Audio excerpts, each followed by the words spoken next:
Good morning and welcome to Joy News at 6. The news is live on Joy 99.7 FM and hits 103.9 FM in Accra. In Kumasi, we on Love 99.5 FM and over 30 affiliates across Ghana's 16 regions, including Jubilee and Sun City Radio Sketa, Saboba FM Saboba, and A1 Radio Bolgatanga. Get radio, TV, and online content on the myjoyonline.com interactive app for Android and iOS devices. Coming up, President Akufo-Addo takes a dig at independent candidate for just over his claims that the NPP is attempting to rig Tuesday's by-election. If someone else has beaten him to run on the ticket of the party, why is he bitter? Why is he resorting to lies? Is that a fair thing to do?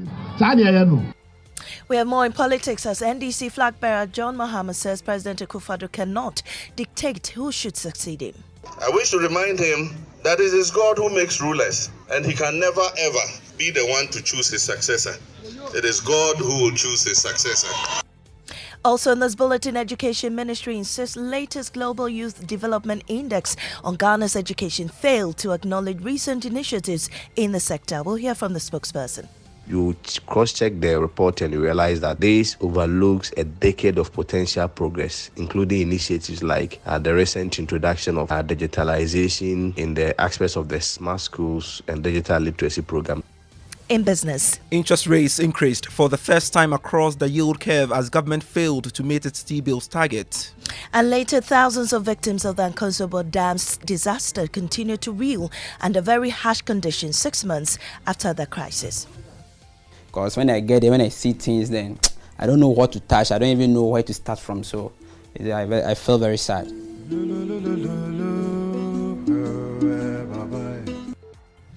That's the latest in our Hotline documentary, which airs today.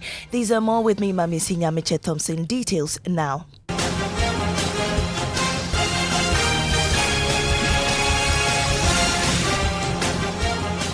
And in our election headquarters today, brought to you by CIMA, the Chartered Institute of Management Accountants, AICPA, and CIMA together as the Association of International Certified Professional Accountants and the German Ozone Medical Center, Alternative Therapy, Dental Wellness and Beauty. President Akufo-Addo says persons manipulating the candidature of independent candidate for Ajeso, Kwabena Owusu-Adjumani, will fail in their bid to claim the seat from the NPP. Though the president is indifferent about the former MP's decision to sever ties with the party, he says the candidate's attempt to resort to lies in staging a comeback should not be encouraged by voters. Speaking at the final rally for the NPP candidate, Kwabena Boateng, the president emphasized the need for the party to have majority in parliament. I am surprised by some of Eduomi's utterances. I have no problem if he has decided to part ways with the MPP. In 2008, he beat a cabinet minister to become MP. If someone else has beaten him to run on the ticket of the party, why is he bitter? Why is he resorting to lies? Is that a fair thing to do?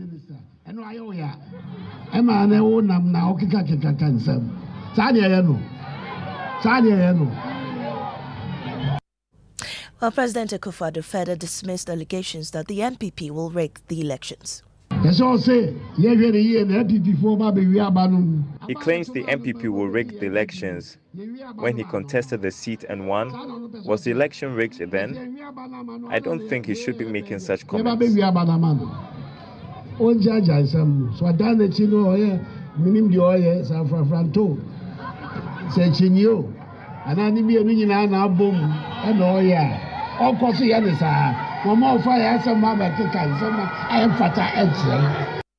You heard President Akufo-Addo still in the camp of the NPP. Flag bearer Dr. Mahmoud Bawumia will embark on a nationwide campaign today. He has promised to undertake a practical campaign that will tackle the issues that are most dear to the Ghanaian people. Communications Director of the campaign team, Dennis Miracles Abuaji, says he begins in the Eastern region. We are of the view that this 2024 elections is a very crucial one. As we move towards the next phase of our development, we believe that it's more important than ever to have a leader who can actually hold himself to the very highest standards that a Ghanaian citizen would expect. In this very maiden engagement, he will be interfacing with various categories of stakeholders, general Ghanaian populace across the 16 regions, and he would be engaging them on his vision and his plans for Ghana going into 2025. Well, to the camp of the NDC now, flag bearer John Dramani Mahama says President Akufo-Addo cannot unilaterally detect his successor, emphasizing that President Akufo-Addo's paramount duty is ensuring a peaceful and credible electoral process. He spoke at a ceremony in Damango in the Savannah region where he cut sword for the construction of a new multi-purpose in Deura Jakpa Palace. The project, which features Malian architectural designs and includes a palace, residence and meeting area, is financed by Mr. John Mahama. I wish to urge our president that the best legacy he can leave this country is to superintend over a peaceful, transparent and credible election. I wish to remind him that it is God who makes rulers, and he can never ever be the one to choose his successor. It is God who will choose his successor.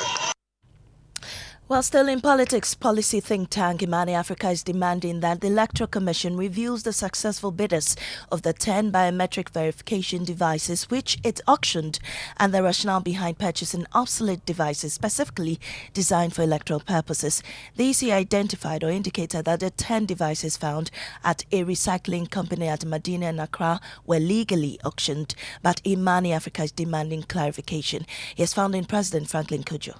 Are there any other entities in Ghana buying and discarding such large amounts of BVDs? Why did the boxes have EC insignia on them? Look, as a country and continent, we need to get serious and demand answers or leaders and not wait till things basically things fall apart before we do. Handing over thousands of devices holding the fingerprints and other vital particulars of millions of Ghanaians to uncertified facilities would in any country generate a massive uproar. Why are we always so relaxed about everything in this town? I think the EC needs to answer a lot of questions. You had founding president of Imani Africa, Franklin Kudjo.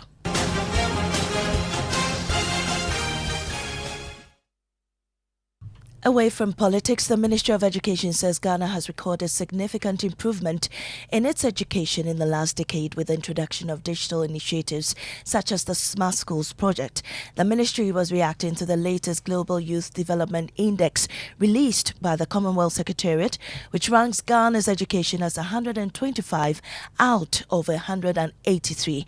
Now, speaking to Joy News spokesperson for the ministry, Kwesi Kwarteng, said the assessment failed to consider recent educational initiatives. Closer look at the Global Youth Development Index indicates its assessment of education quality relies on some specific variables or indicators over some time frame.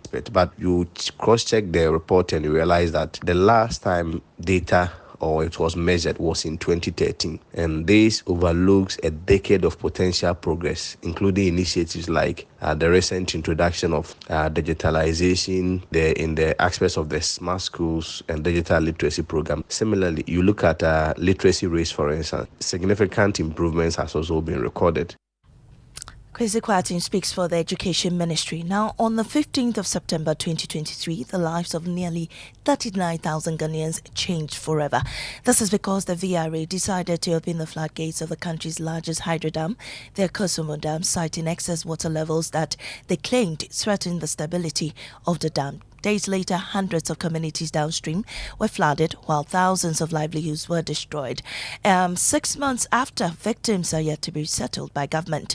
Here are excerpts of the documentary After the Floods. It's very, very painful anytime when I get here. That's why you can even see there is no cleaning. Because when I get there, when I see things, then I don't know what to touch. I don't even know where to start from. So I feel very sad.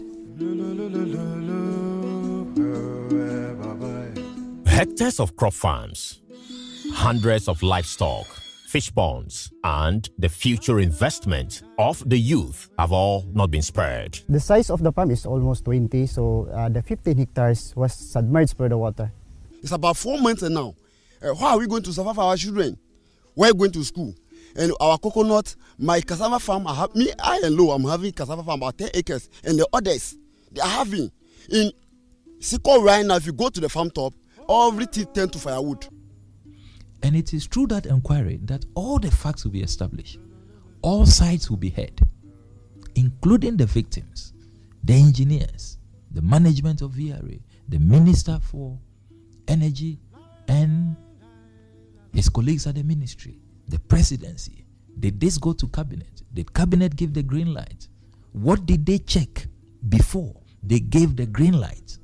We need to know. If 36,000 people in upper class Accra were displaced, would we be this quiet and this indifferent?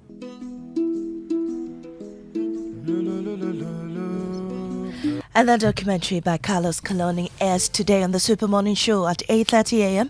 and on the AM show on the Joinish channel at 8 a.m. and later in the evening at 8:30 p.m. I am Amisi Nyamiche Thompson. Up next is business on the Super Morning Show.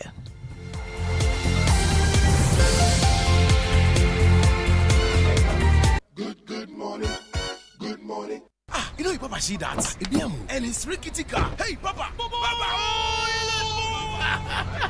Bobo, so how your engine now? It is half man, half amazing. Thanks to Quartz and you can feel better energy. Can't touch this.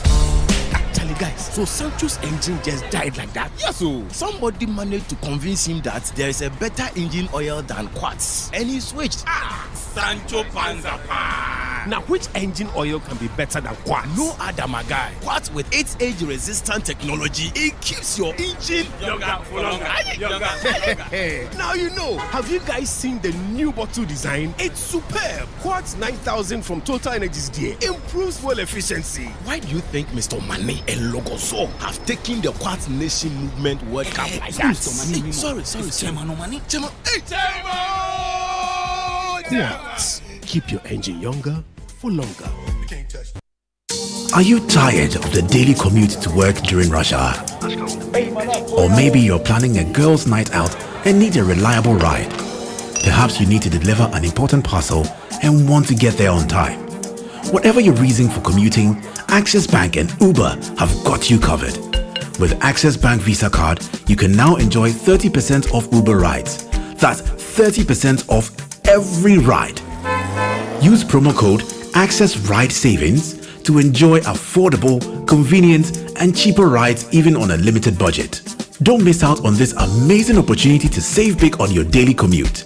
Visit our website www.ghana.accessbankplc.com or social media today to learn more and start enjoying and saving on your Uber rides like never before. Access Visa Card, the perfect partner for your Uber rides. Access Bank, more than banking. Ebusiafo, welcome. I want to greet Uncle James in Germany. Since I was a child, you have promised me a trip abroad, sir. To date, my passport is still a virgin po.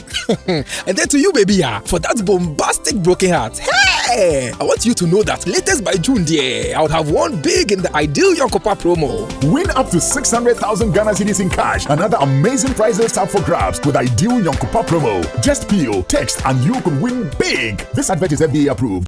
You worked hard for your money, and DSTV gives you a whole lot more for a lot less than you think. Ooh. Instead of one takeout dinner, how about treating the family to a whole month of the best entertainment with DSTV?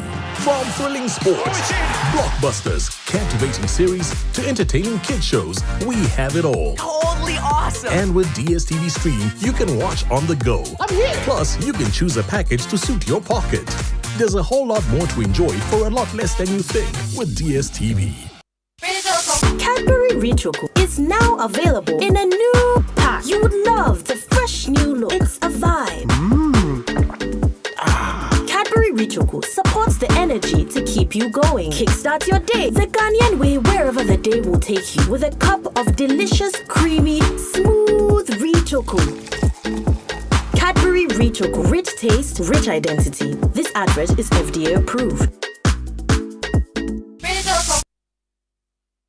Hello, Auntie Araba. Hey, Bugger, how are you doing today? I want to buy Pepsodent Cavity Fighter, but I don't have enough money. So what are you going to do? Can you give me the big size? You know, as for me, I'll pay the balance later. Today, no credit. I haven't sold much this morning. If you don't have enough money for the big size, why don't you try the 120-gram pack? There's a 120-gram pack? Introducing the new Pepsodent Cavity Fighter in 120-gram pack size. More affordable and convenient. Get yours today from any supermarket near you. Every smile matters. This advert is FDA approved. Hello? Hello? Yo, bro, SG Ghana has done it again. Low interest rates on loans this year too. Yatisubium. Charlie, I did throw inside. Let me call you back. Call SG Ghana rather. Collect loan and buy car, my guy. Low, very low interest rates on loans this year too.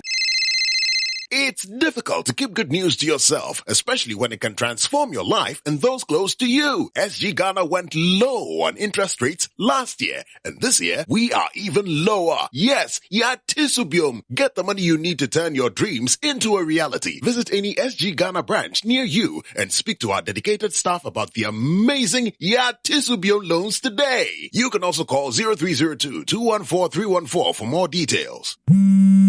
Ojo, it's 3 a.m. What now? Yatisubium. Okay, bye.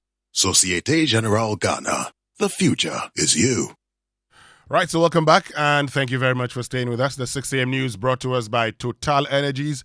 Total, we go the extra mile for you. Coming up is the Joy Business Report, brought to us by Omni Basic Bank at your service. Pius, good morning. Good morning, Winston. Good to see you. It's been a while. Yes, it's been a while. It's good to see you also. Yeah. I hope you're doing very well this morning. Fantastic. And you had a great weekend? Yeah, I took it easy. It's good to take it easy sometimes, isn't it? Well, this morning we have a very important conversation. It's been 6 months or more after the Akosombo Dam Spillage. But many of the persons who were affected still counting their losses. Looks like there's been no help. Listen. The situation here is not easy, but we are managing because the keys to sometimes because of the hot weather over here, the tent under the tent is not easy, but we are managing. And I had 3,000 fingerlings per pond, and I had 8 ponds in all. All put together, I invested about 100,000 Ghana cedis. Everything is gone. Just think about that. Yeah, and it looks like people's livelihoods have been greatly impacted. 100,000 Ghana cedis and losing everything in a flash. Where do you start from? You know, we've consistently been saying, people must invest, people must do this, and these persons are investing, and unfortunately, they lose everything. It's sad, but of course, also coming up this morning, I'm sure you've been following the conversation about painting or repainting of schools and uniforms, and well, listen to the education minister. He sums it up. What we said was that the new schools that we've done have different colors. We've given them brighter colors. We want them to stand out and ensure that the children are also provided opportunity for new uniforms for the new school. The same way that the Methodist schools have their own uniforms, Anglicans have their own uniform, the model schools will also have their own uniforms. We want to make sure that students wear uniforms that really empower them to do more for themselves and for our nation. Well, he wants to ensure that students would wear uniforms that would empower them to do more for themselves and our nation, Ghana. And what happens to the school children who are sitting or learning under trees? You've asked a very important question, but this is according to the education minister. He wants the people to be empowered. With the wearing of the school uniforms. Yes. I see. And also the fact that it's not just about, for the schools that have just been built, they need to have one color, brighter colors. And so they've decided to give them bright colors, So that's it. At least the education minister doesn't say that it's a futuristic thing. He's admitted, and he's told you that they need brighter colors. So that's the decision, brighter colors. Anyway, folks, I don't know what your thoughts are, but you can definitely join us on X. Use the hashtag JoySMS, and then on WhatsApp 055-1111-997. Time now for the Joy Business Report with Pius Kojo Baka.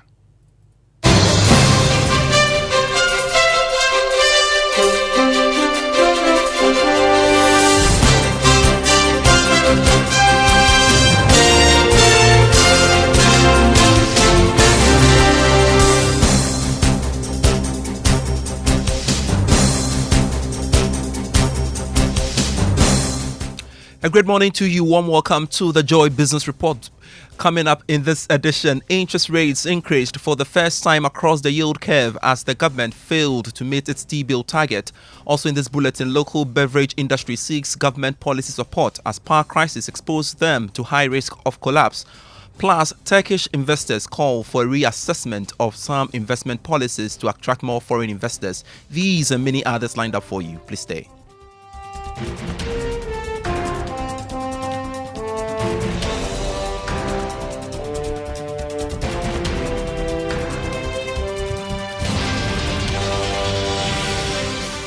Grateful for your company. I am Pius Kojo Baka. A look now at our stories. Interest rates increased for the first time across the yield curve as the government recorded a marginal undersubscription of its treasury bills auction.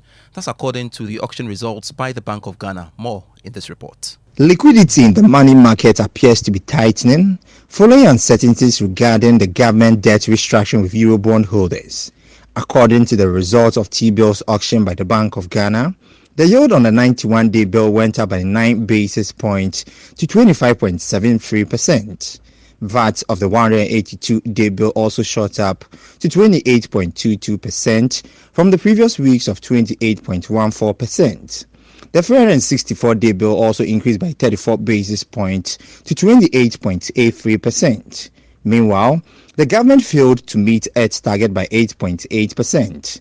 The 91-day bill was, however, the most patronized financial instrument. 2.023 billion Ghana cedis, representing 80.72% tendered, were all accepted. This was followed by the 182-day bill, in which 417.58 million Ghana cedis was tendered, and the uptake was the same. The 464-day bill saw 120.09 million Ghana cedi bids tendered. All the bids were accepted. A Business Desk report. Now, the local beverage industry in Ghana is facing challenges of a depreciating currency, high utility prices, and unstable power supply, which is threatening its operations. According to the Executive Secretary of the Food and Beverages Association of Ghana, Samuel Agri, the situation is exacerbated by the recent increases in fuel prices. Speaking to Joy Business at this year's Ghana Beverage Awards in Accra, Samuel Agri called for a consistent government support to rescue local beverage manufacturers from imminent collapse. Empowerment is not there. What will happen is that most of these industries will relocate their businesses within the sub-region. And as a gateway to Africa, we expected that most of the policies will be friendly. Our currency will be stable. The economic policies will also help the local industries for them to, as it were, grow their industries and then not to rather collapse the businesses that they do. So this is a call to government. We are doing our best and we want the policies to be right. Taxation should be lower for local industries for them to be able to, as it were, thrive and expand their businesses. But as we see now, with the taxation system that we have, the power system that we have, and also the competition that is not helping our local industries, most of them are considering relocating to other West African countries or beyond. Samuel Agri is the Executive Secretary of the Food and Beverages Association of Ghana, speaking to Joy Business on the sidelines of the Beverage Awards, which celebrated various beverage brands for their quality work in the last 12 months. To some other stories, the Liquefied Petroleum Gas Marketers Association of Ghana has disclosed that LPG usage in the northern part of Ghana has drastically dropped to 3%. According to the association, the development is due to the high taxes imposed on the commodity. Speaking on Joy News program Upfront, the vice chairman of the association, Gabriel Kumit, said government has failed in making LPG attractive to consumers in the northern part of the country. The whole of the three former northern regions consume less than 3% of our national consumption. Of liquid? Of LPG. So which fuel did they use? As if for cooking and other things? Is it wood fuel? Your guess is as good as mine. It's wood fuel, charcoal. Now it's not problematic. Seriously problematic. If you go to the north, the charcoal industry is a big industry in the northern region of Ghana. I'll challenge one of your guys to do a documentary on that. And our association will sponsor that. If you go to the north and you are driving through the villages and you see a pile of charcoal, heap of charcoal, ready, waiting for trucks to be cut to Kumasi and to Accra, your heart will lose a bit. Vice Chairman of the Liquefied Petroleum Gas Marketers Association of Ghana, Gabriel Kume, in that interaction with Raymond Aqua. To some other stories, the International Monetary Fund has stated that improving revenue mobilization in Ghana should not be solely linked to taxes and introducing new levies. The fund, as part of its policy recommendations to help stabilize Ghana's economy, has been pushing managers of the economy to deal aggressively with revenue shortfalls. This has resulted in government introducing some taxes over the past years to deal with the challenge. But speaking in Washington, D.C., after the release of its revised Africa Outlook report yesterday, Deputy Division Chief at the African Department, Wenji Chan, noted that there are other ways to get around the challenge. It's not about only raising taxes. I think what we mean by that is really a multi-pronged approach. It's simplifying the tax system, it's cutting out very expensive tax exemptions, and the region has actually quite a potential to also raise the tax base. So if you have more firms, more people to actually tax even small amounts, that can additionally bring in more revenues into your government coffer, so to speak. And there, we also see a lot of room in terms of cutting, for instance, very expensive fuel subsidies. And some countries have taken actions, in fact, on that. And there will be costs to especially the vulnerable people. But there, I think the government, what we advise is to, in fact, have social and targeted transfer to those to alleviate the pain. Division Deputy Chief at IMF African Department speaking in Washington, D.C. after the release of the revised Africa Outlook report this year. Now, Ghana needs to reassess some investment policies to attract more foreign investors. This is according to some Turkish manufacturing companies players. Now, they explain that the country can leverage the global economic crisis strategically to boost the local economy. According to the founder of the WCI Forum, despite Ghana's positive investment climate, more need to be done to support local businesses. He spoke to Joy Business at the 10th edition of the WCI Forum. Ghana is a very important hub for us because your democracy culture, your investment culture, and your business culture is similar with Turkish companies. And also, I saw opportunity here. I invite small and medium entrepreneurs from Turkey to create new business line. If we can open a trade line between Turkish and Ghanaians, we can show that the second step of this organization, trade and collaboration and investment. This is the right way. The world now focused on new ideas because of the economic conditions after the COVID season, after the logistic cost, economic problems. We have to change our strategy. To some other business stories, the Bank of Ghana has revealed that the banking college has contributed immensely to the robustness of the corporate governance structure of most banks in the country. According to the first Deputy Governor of the Central Bank, Dr. Maxwell Opoku-Afare, the banking college has evolved with the upgrade of its training programs for financial sector players. Speaking to Joy Business on the sidelines of the launch of the 30th anniversary of the Ghana Banking College, Dr. Opoku-Afare maintained the contribution of the college in shaping the financial landscape cannot be overemphasized. And we can see the banking college evolving to upgrade its training programs, to update its training programs, partnering with other key international organizations to be able to deliver programs that will meet these objectives. So you begin to see courses on cybersecurity, on fintech-related courses, digitalization, on corporate governance, and the banking college is the key institution that certifies directors who serve on boards and key management personnel of banks. And this is coming as a result of the financial sector cleanup we had, when we realized that the director participation was weak and governance was weak in the banking industry. So the banking college was mandated to organize certification programs for all board members and key management personnel of banks. So banking college has evolved and is continuing to be relevant as the financial sector itself evolves. First Deputy Governor of the Bank of Ghana, Dr. Maxwell Opoku-Afare, more within the financial space, the emergence of technology has significantly had some positive impact on how financial sector players interact with their customers. This is according to the Chief Executive Officer of Opportunity International Savings and Loans Limited, Kwame Owusu-Boateng. He spoke to Joy Business at the Chartered Institute of Credit Management 10th anniversary launch. I think that with the emergence of technology and with the abundance of various fintech companies, microfinance institutions, savings and loans companies, and banks in general are adapting to this reality.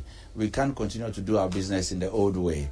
Now people can reach or access their financial services on their phones, in their homes, instead of going to traffic or losing money in transit because you have just come out of a banking hall and somebody has taken away your money. If your money is on your wallet, nobody can take that away from you. So our ability to imbibe the new ideas coming from technology and make the services more convenient and efficient for the customers. First of all, to cut back on the cost of the service for the customer, it will create a lot more efficiencies. It will create even more profitability for the bank because you can grow more customers on the digital channels as compared to using traditional channels. And let's now go to the stock market because shares of GCB Bank, MTN Ghana and Total Energies are expected to record some gains as investors bid shares ahead of their Q1 results. Here's Grace Monayan of how your investment will fare on the stock market. The market indices closed positively last week, owing to gains in GCB Bank.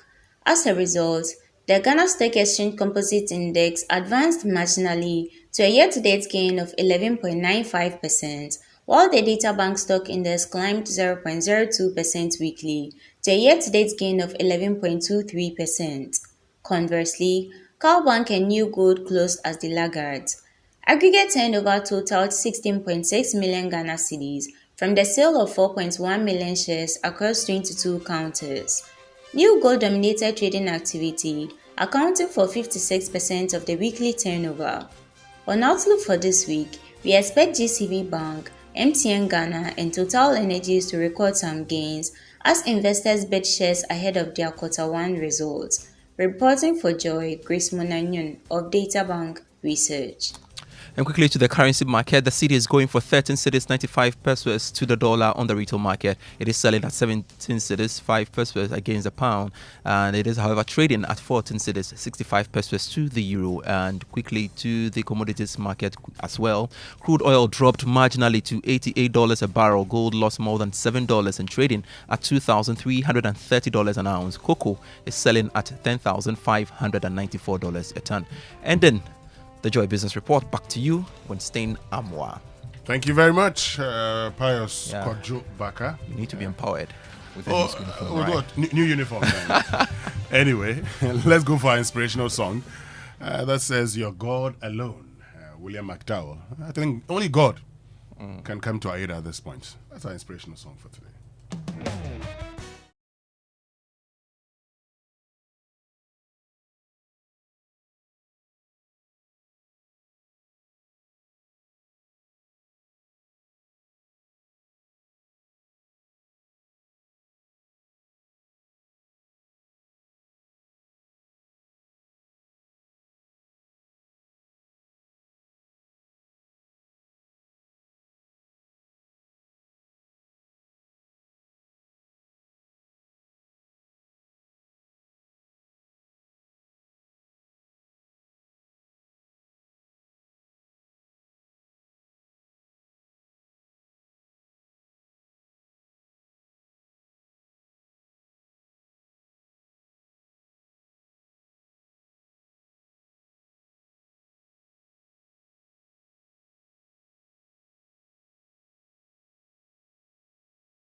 Today, your God alone. Good morning, Mr. Aqua. Good morning. You doing? Oh, yeah, the masses are doing well. What can we say? Oh, the masses are doing well? Yeah, small. Oh, that's fantastic. That's good to hear. Spiritually. Yeah, Okay. Not economically. No. That one there, you are aware. They had consistent electricity.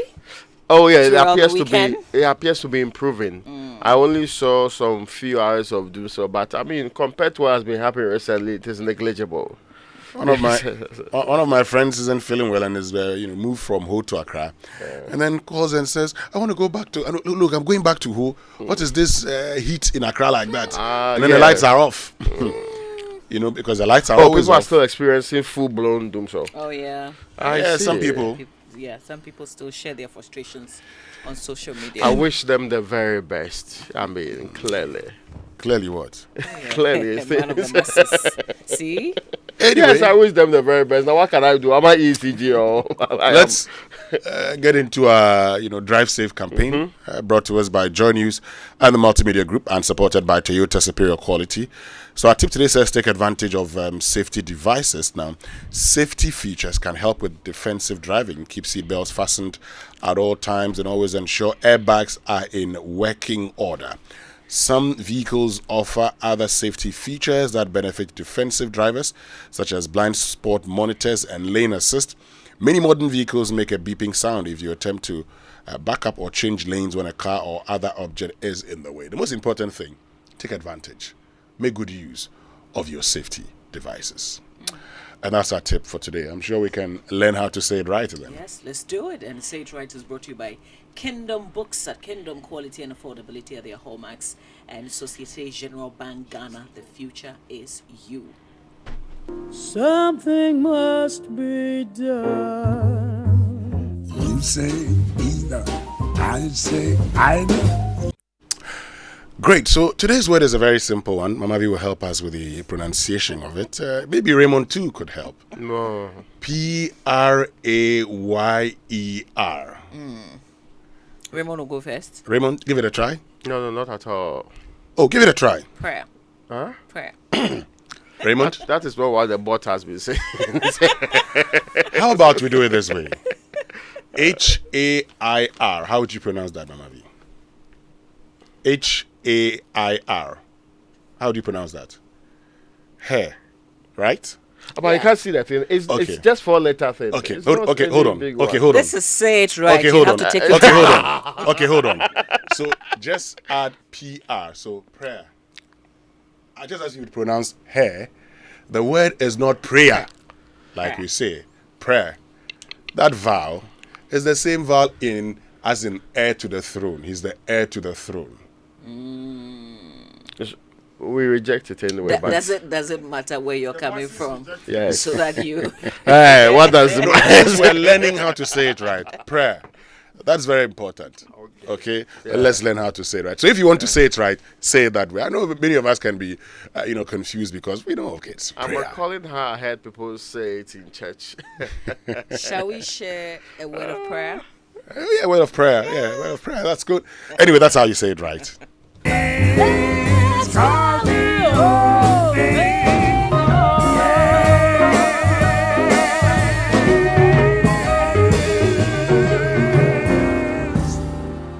As you see how those who went to study English at the university dealing with all of these vowels, more than 20 vowels suffered. Not the 5 that we were taught in secondary school and primary school. As in A, I, U, A, Samuel Dami and Co. That's the end of vowels in this country. Anyway. It would take a while for Samuel Dami to master this one. I'm just saying. You are making reference to, hold on. This is ASP. Yes, I mean, Assistant School Prefect, Accra Academy, Blau. No, but it's unfair. The school that the motto is Blau. No. There's H here. There's H here. Is the motto not Blau? Oh, sorry, motto not Blau. Oh, but why? People are forgetting. You said hair first, and there's H in there. That's why I'm saying that. Let's move on. Yeah. I mean, it's unfair to you. I'm repeating that. Yes, but let's get into the newspaper review brought to us by Syntex Tank, Strong, Tough, and Access Bank, more than banking. But before we get into the papers, let's go for a wrap on of what transpired on Newsfile over the weekend on SML. We showed that, and we are completely certain that when it comes to try to expand this service to cover the minerals and the petroleum, it was simply a Japan issue at the time. When the Japan field, somebody decided that, okay, if we cannot get, the percentage of the royalties that we wanted from every ounce of gold sold in Ghana, they will do even more. We'll add the oil as well. And we'll create a mechanism to get a certain percentage out of that, because it doesn't make any sense to try and claim that because the tallow and whatever it is are lying about the oil produced, you would use some mechanism to try and establish that, and for every barrel of oil we produce, you would then be entitled to a percentage. What logic is that? So get them to say that we should move from a variable fee to a fixed. They are not explaining the claim, or the president is not explaining the claim to understand. What this contract meant was that every barrel of oil produced in this country, this company will get $0.75. Every barrel, every ounce of gold produced in this country, this company will go to get a percentage of the price. On what logic? This is what we fought against in the Japan, and this is what we're going to continue to fight against. Seeing every tool available, including making representations to international partners and things like that, until there's a proper assessment and not a whitewash. I mean, it should leave you in no doubt that institutions established to serve the public, when they are captured by powerful private interests, it must manifest itself in contracts of that nature. Contracts that flagrantly violate the laws of the country, fail to comply with the institutions established for the purposes of securing value for money for the people of this country. It leaves you in no doubt that there must have been something compelling enough to motivate a minister to ignore all the safeguards in our laws, which would ensure that we have value for money for contracts entered into with companies. SML's solution that we are offering is the one of its kind. It's not a generic solution that you can go to the market and buy. We've heard people saying you are deploying meters, meters can be bought. Yes, you can buy meters. We've seen some of the industry players who have gone to buy the meters. It's there. What you do with the meters and the benefits that the meters is able to bring, that is what makes the difference. SML has fused together proprietary software and hardware technologies to be able to give the innovative solution that we have given to the problem that was there. Now, what we can say about this is that what makes a business, and then when we come to not having experience, it is not true. SML was given the downstream contract because we have proven service with GRA. And the transaction audit is a proven service enough because it's a replication. We have deployed one of our audit and assurance solution in the transaction audit. And based on that, they said that we have this same issue. And we also did our need assessment and presented to GRA an unsolicited proposal. And we said, look, the issue of revenue leakage, that is becoming a national security issue. We have a solution to it.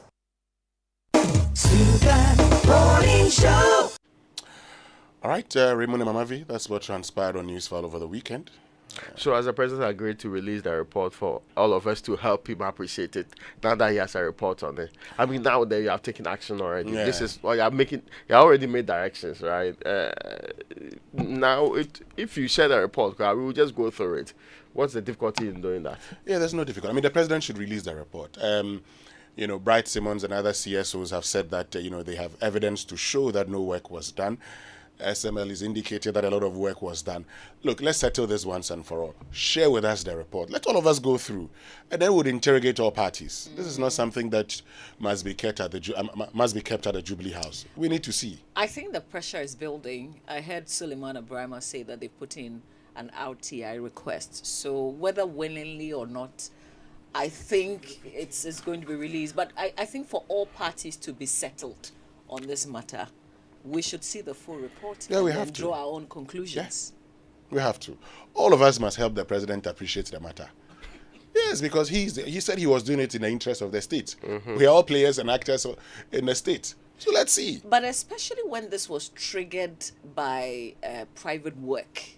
So this is not something that you can use the excuse of national security or anything of the sort.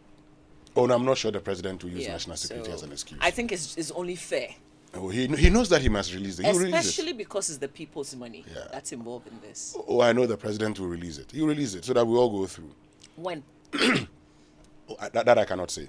As for RTI, I mean, how many? I think there are 8, what they call it, reasons you can use to actually say you will not release information.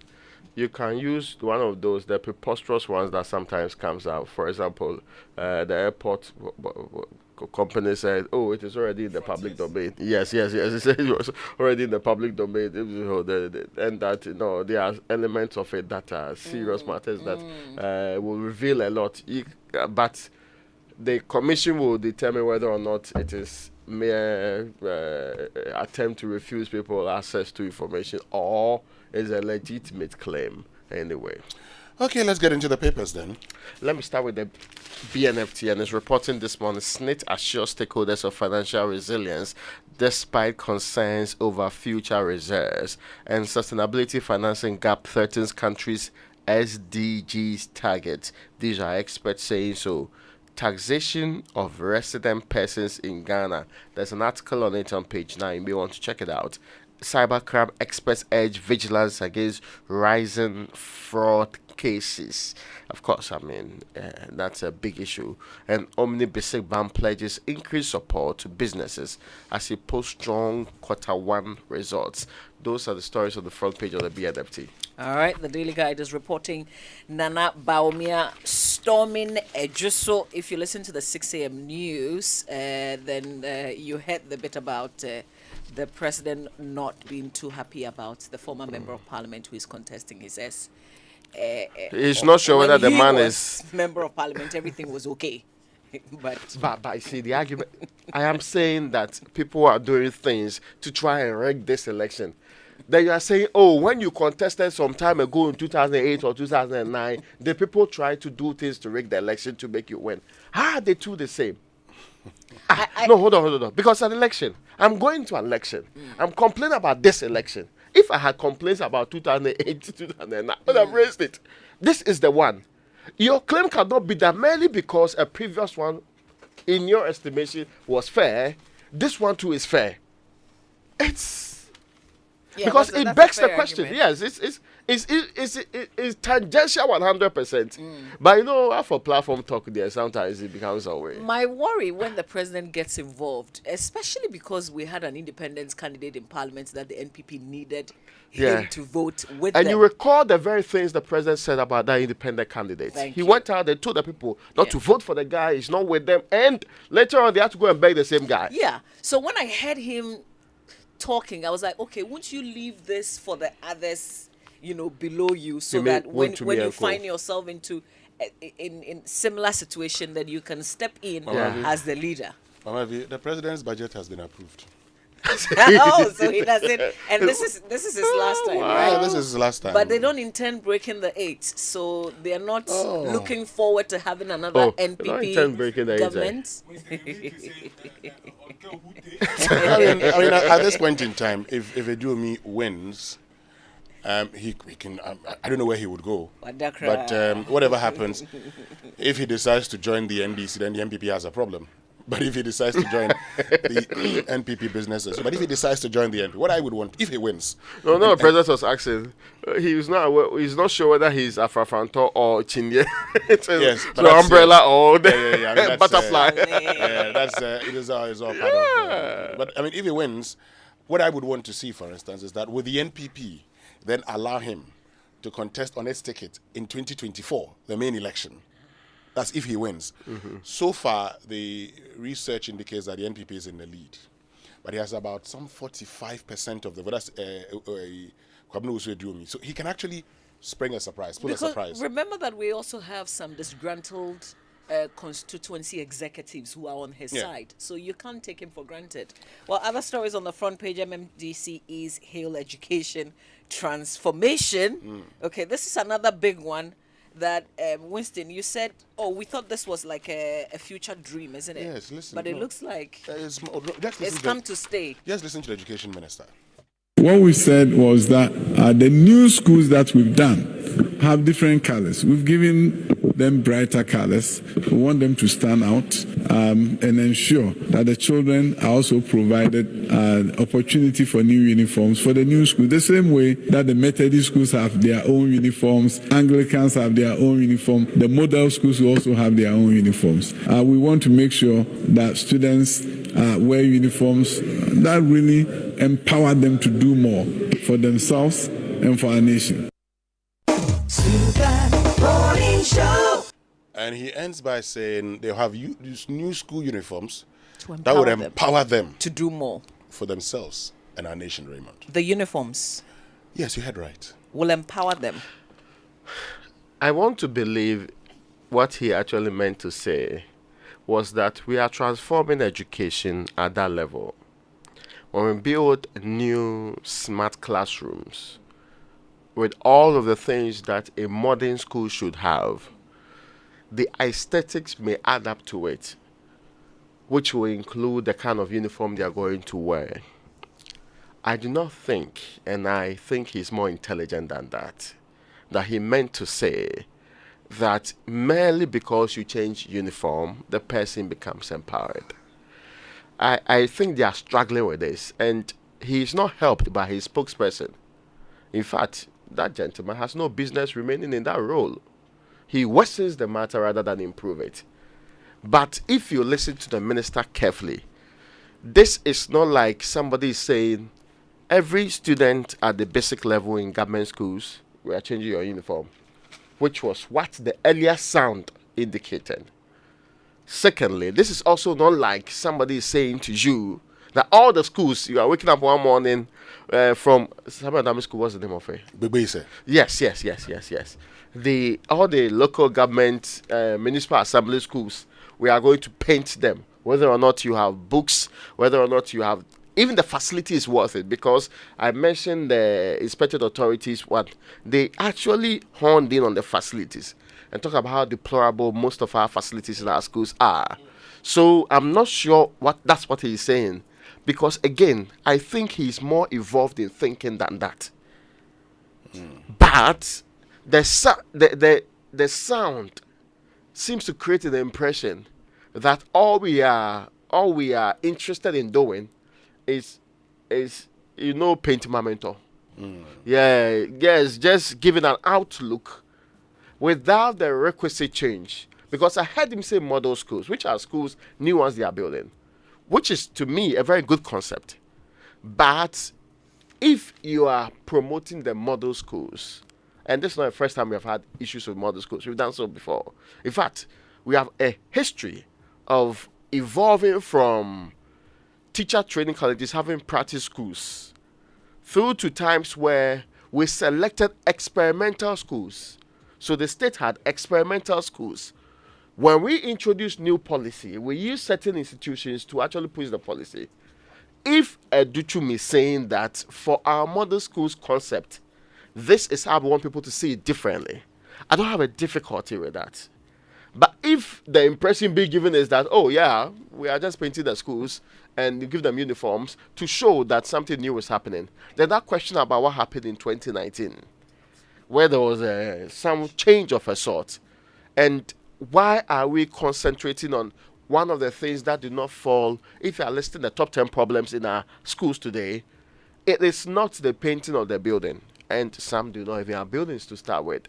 Yeah. So yes, I suspect that is the communication that man wants to put out there, but consistently it is being lost in the painting conversation. So you are refining what is out there. Oh, that is how I believe it to be. Okay, so that's your understanding. Yes. So I once worked with an NGO, Ministry of a foreign NGO, Epistem, and we built a model school somewhere in Solatuna. In such places, first of all, you don't even have teachers accepting to be posted. So some of the innovations were to train people from within the community itself so that they can teach. I think the last thing on the minds of the people who came up with the concept was the color of the building and the uniforms to empower the people. They're not in politics. I'm just saying that there are real issues when you travel outside the capital cities. And a model school for me is not the color of the building or the uniform that they're wearing. Because remember that even the cost of the uniform in some places will be an issue.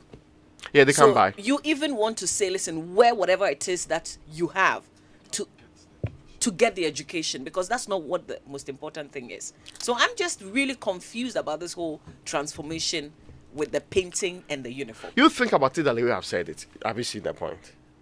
If you think about the way I've said it, if you think about it that way, I appreciate that. I suspect it will make more sense. I appreciate that. Yeah. But I am in Ghana, and I'm taking you to places that I am saying that they don't even have the structures in the first place. They don't even have teachers, people who are willing to be posted to such communities to teach. You people have something you say in law. You say after the fact. Post facto. Okay. Now, my take on this is very simple, because we have to go for the BBC News. I am not in your head. I don't know how you think. So what you say is what I'll make meaning of. So before you say anything to me, think about it properly. Because I would actually interpret whatever you say, whatever you think, based on what you say. And so on Friday we said that, look, if this is to say, going forward, the new schools will be painted this way, we don't have a problem. But if you're saying that all schools be repainted, because we have started repainting. Repainting denotes, connotes existing. Okay? Anyway, we'll come back. I can't believe that Ghana is even talking about. We'll come back and like talk this. about that. But let's go for the online news review brought to us by Zenith Bank, in your best interest. Now, the Zenith Bank Fund Form promo is still on. Sign up for a free Zenith MasterCard from now to April 30. Ravi, April 30. How many days? That's just tomorrow. Yes. One more day. Yeah. If you like, you want to take today and tomorrow, so it will be 48 hours, right? In less than 48 hours at any Zenith Bank branch nationwide, and you're enjoying up to free double deliveries each month when you use your card on Glovo from now till October 2024. With a Zenith MasterCard, you can conveniently make everyday purchases on the POS, withdraw funds from ATMs, and pay for the goods and services online. And when you go, they'll not tell you, get your free Zenith MasterCard from the nearest Zenith Bank branch today and enjoy this amazing offer. Visit zenithbank.com.gh for more information. Terms and conditions apply. Zenith Bank, in your best interest. And time now for the BBC News. It's brought to us by Old Mutual, 10 years of greatness in Ghana, here for a lifetime. And Fidelity Bank, believe with us. Morning Show. For decades, we have helped businesses connect with their trade partners all over the globe. From Ghana to Burkina Faso, Côte d'Ivoire, Benin, Togo, Senegal, China, Morocco, France, Netherlands, and many other countries. We have made it possible to bring Ghana to the world. We have brought small and medium businesses closer to their customers across the regions in Ghana with our SME support facilities. We have brought relief and smiles to the faces of families with our employee personal loans. With our cutting-edge technology and digital support, we take the burden of complex thinking off you, making life simple. That is who we are, as close as a partner. Bank of Africa. We are indeed the African bank with the global reach. Wake up, have a great day, yeah. With nourishing cowbell premium milk and cowbell Vita Rich, nourishment for you. There's a cowbell milk for you, for you, for you. Cowbell Vita Rich and cowbell premium. Introducing the new Cowbell Premium Milk, high in protein, and the new Cowbell Vita Rich, enriched with vitamin B9, both so creamy. Now there's a Cowbell for you. Cowbell, a creamy goodness. This advert is FDA approved. No matter your water needs, Syntex has it all. Syntex tank was first to introduce double layer tank, and now you can have as many layers as you want. Syntex tank was first to introduce white inner layer tanks in Ghana, and now introduces the customer specs order, which will let you order any color and size you want. Syntex tanks gives you the biggest warranty of 7 years, which no other tank gives you. So whatever your water consumption, size of project, or demand, choose Syntex tank. Syntex tank, stress-free. Syntex tank, reliable. Syntex tank, maximum guarantee. Call 0244-335-168, Kumasi 0505-555-666, or visit syntexgh.com. Syntex tank, a strong, a tough. When the pain is too much, don't know what else to do. So hunam ya wuya, na wunya wunya. Rapina, will take the pain away. Rapina, bema wuya unajai. Rapinol is what you need. Rapinol will relieve you of all aches and pain in your body. Rheumatic pain, menstrual pain, body pain, toothaches, and other feverish conditions. Rapinol is a quality product from Ganex iTunes Starwin PLC. If symptoms persist after 48 hours, consult a physician. Not suitable for children below 16 years old, asthmatic, and ulcer patients. This advert is FDA approved. Dear business owner, congrats on not giving up on your business. You deserve a medal, and your business deserves to be taken to the next level. In fact, it's about time you run a Zenith Bank SME account so you and your business can enjoy the perks of the Zenith SME business card. Oga and Oga Madam status. The Zenith SME Business Card is a Visa debit card for making secure payments for goods and services. Enjoy great benefits such as free customized digital SME training, free marketing toolkits, access to Visa practical skills training, and more. Unlock the potential of your business today. Visit any Zenith Bank branch nationwide and sign up for the Zenith SME Business Card, the ultimate payment solution for SMEs. For more information, visit www.zenithbank.com.gh or call 0302 680-884 or 0307-086-370. Zenith Bank, in your best interests. Coffee in your cup and joy on the set. The Super Morning Show is always the best bet on Joy 99.7 FM. What we said was that the new schools that we've done have different colors. We've given them brighter colors. We want them to stand out and ensure that the children are also provided opportunity for new uniforms for the new school. The same way that the Methodist schools have their own uniforms, Anglicans have their own uniform, the model schools will also have their own uniforms. We want to make sure that students wear uniforms that really empower them to do more for themselves and for our nation. Show. Welcome to Cell Auto Knowledge. Here is today's tip. If your car cranks but won't start, it could mean that you have bad fuel. Contaminated fuel doesn't provide enough power to start the engine. However, anything from bad spark plugs to a busted fuel pump can cause your engine not to start. Choose Shell Fuel with Dynaflex technology, which is specially designed to help clean away existing fuel system deficits and protect your engine and give your car the love it needs for better journeys.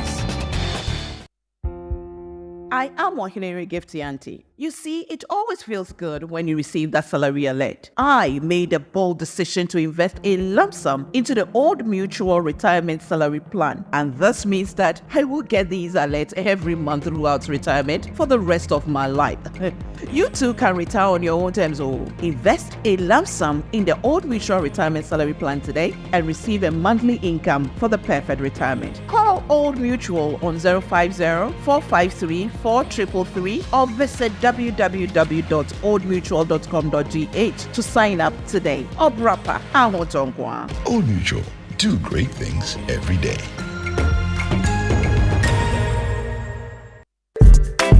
Great news is here. Batmat is here again. XXL clearance sale. Guaranteed savings. From now till the end of April, the big sale continues. Get discounts of up to 70% off sanitary wares, light tiles, waterproofing, and all other product families. It's the year to get things done. Visit our showroom at the North Industrial Area next to the Winners Chapel, Ghana. Don't miss out. Batmat, welcome home.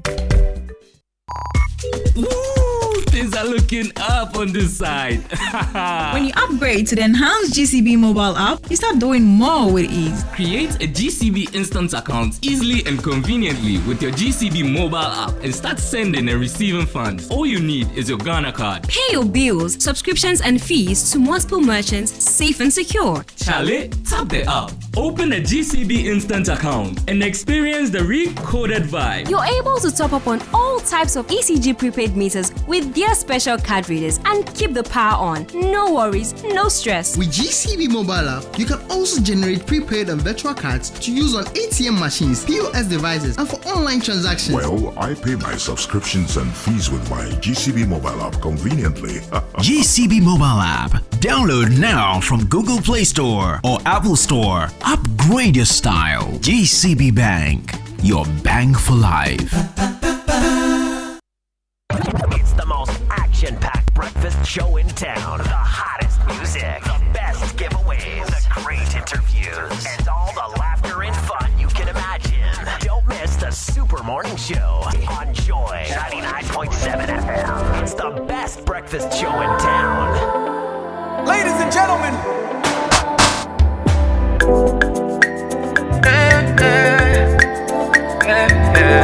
Coffee in your cup. Joy on the set. The Super Morning Show. Finally, I see your face. Joy 99.7 FM. Oh my days, I've been out here looking for you for days.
mtn.com.gh or your My MTN app to sign up today. MTN. Imagine a world where your home or business is powered by the sun's boundless energy. Picture your rooftop transformed into a solar sanctuary, radiating with eco-friendly vibes and city-saving brilliance. Well, dream no more. With Standard Chartered's renewable energy loans, you can turn this dream into a dazzling reality. And guess what? Our renewable energy loans come at very low rates. That's right, we are not just offering loans, we are offering the keys to your solar-powered kingdom. Say goodbye to high electricity bills and step into a new world where every watt generated is a step towards a brighter, more sustainable future. So if you're ready to take control of your energy destiny and switch to solar today, give us a shout on any of the following phone lines: 050-153-5789, 050-153-5790, 0244-674154. Let's chart a course for a brighter tomorrow and make your solar dreams shine brighter than ever before. Standard Chartered, here for good.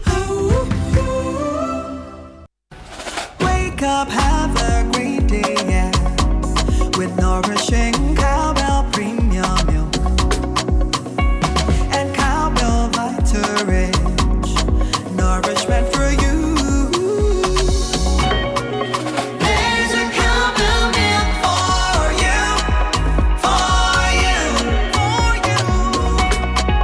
Cowbell Vitarich and cowbell premium. Introducing the new Cowbell Premium Milk, high in protein, and the new Cowbell Vitarich, enriched with vitamin B9, both so creamy. Now there's a cowbell for you. Cowbell, a creamy goodness. This advert is FDA approved. You worked hard for your money, and DSTV gives you a whole lot more for a lot less than you think. Instead of one takeout dinner, how about treating the family to a whole month of the best entertainment with DSTV?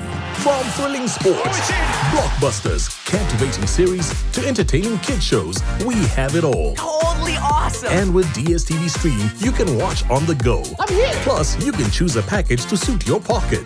There's a whole lot more to enjoy for a lot less than you think with DSTV.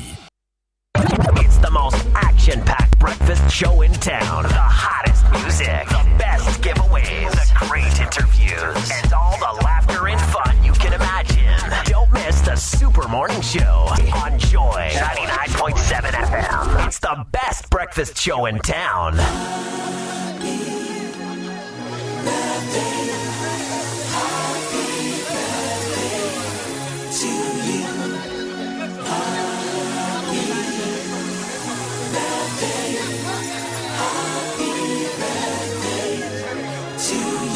And birthday messages here on the Super Morning Show are brought to you by MTN. Everywhere you go. Bank of Africa, the African bank with global reach. Bank of Africa, as strong as a group, as close as a partner. And I would like to start with this because this is extra special. Happy birthday to Jaden Enyonyam Otutu Owusu Odame.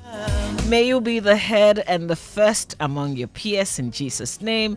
May you be exceptionally outstanding and the brightest among your contemporaries in Jesus' name. Above all, may you be a joy to behold unto your family and generation in Jesus' name. Outshine and glow, son. Cheers is from Daddy.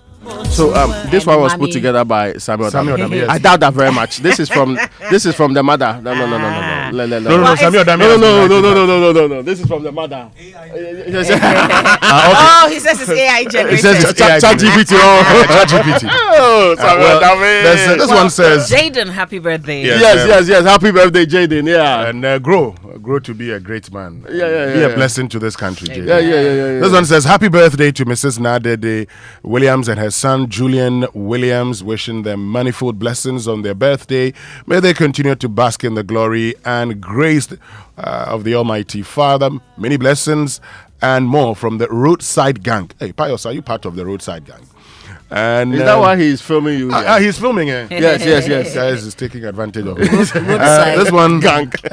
So I think it's the birthday of Robert Ntifafa Kweku, who's CEO of Nuti Studios, wishing you God's grace and mercy upon your life as you mark this remarkable milestone in your life.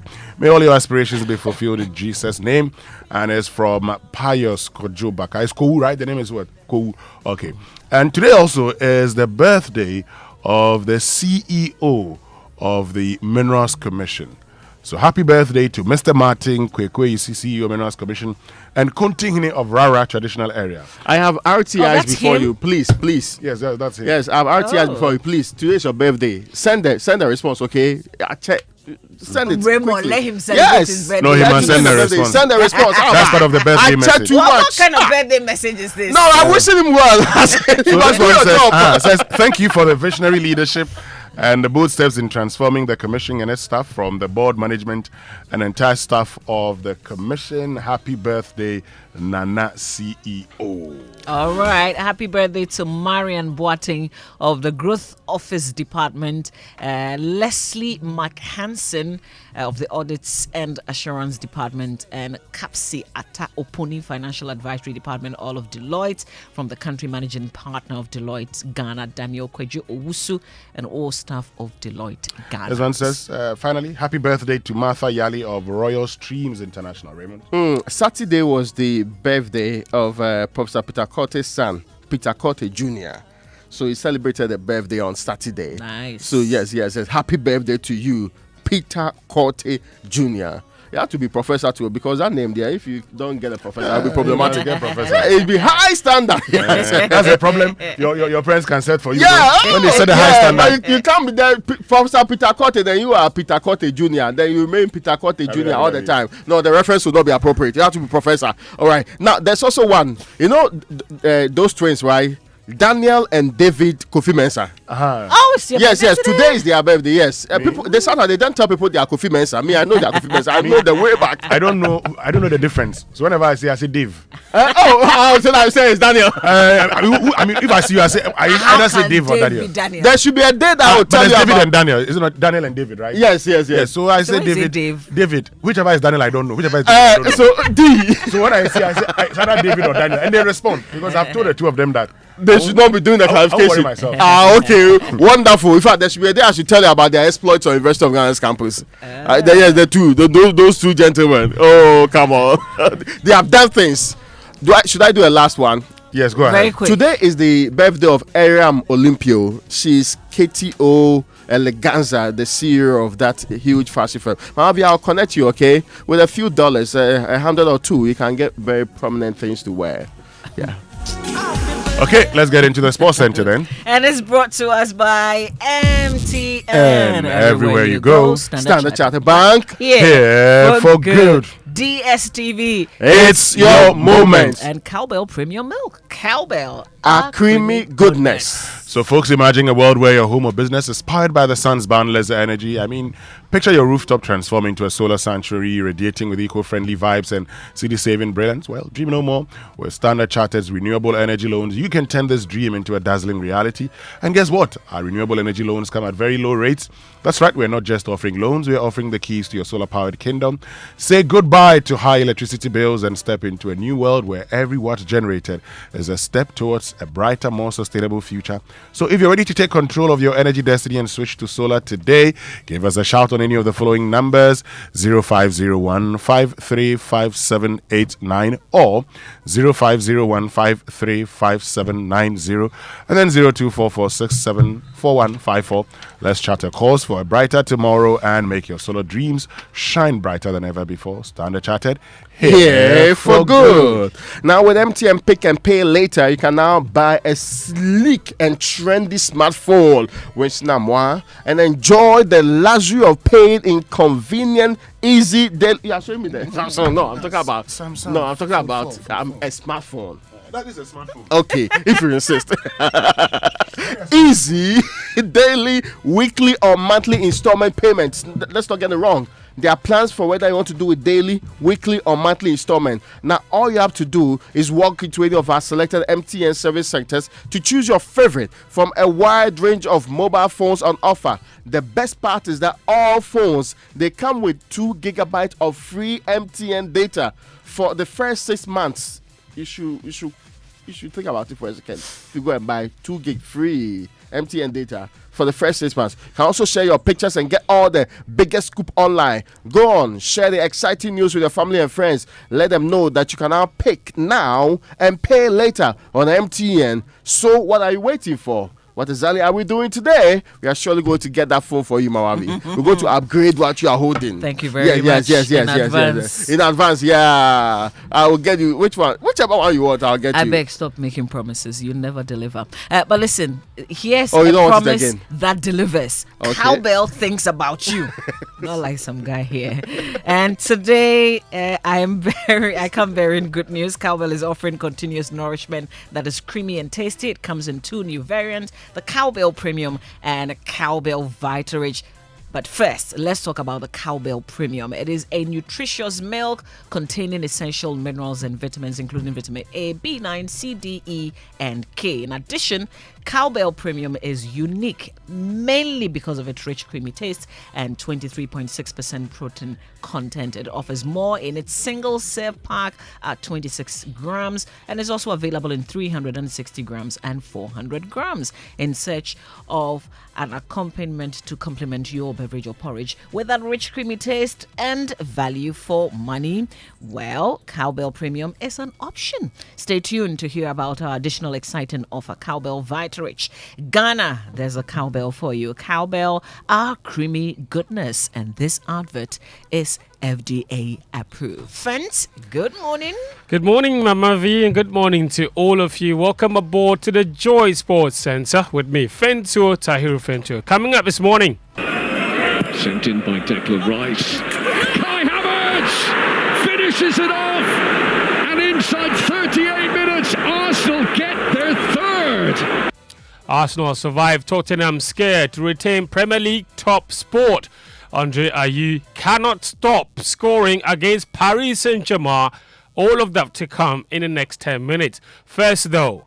Abbey, it's it back. It's the whip it in. By hook or by crook, finds Akinyula! Zamalek take control.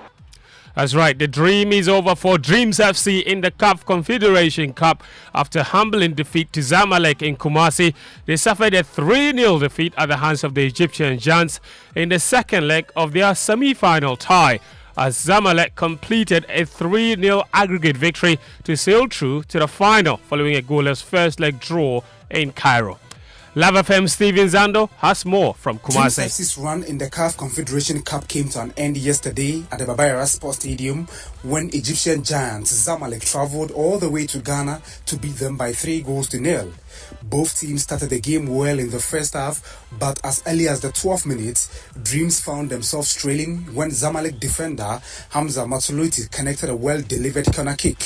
Dreams didn't give up despite going down and pressed on for an equalizer, but Samson Akinyola of Zamalek scored a beautiful curling goal from the edge of the 18-yard box to make it 2-0 for the visitors on the 27th minute.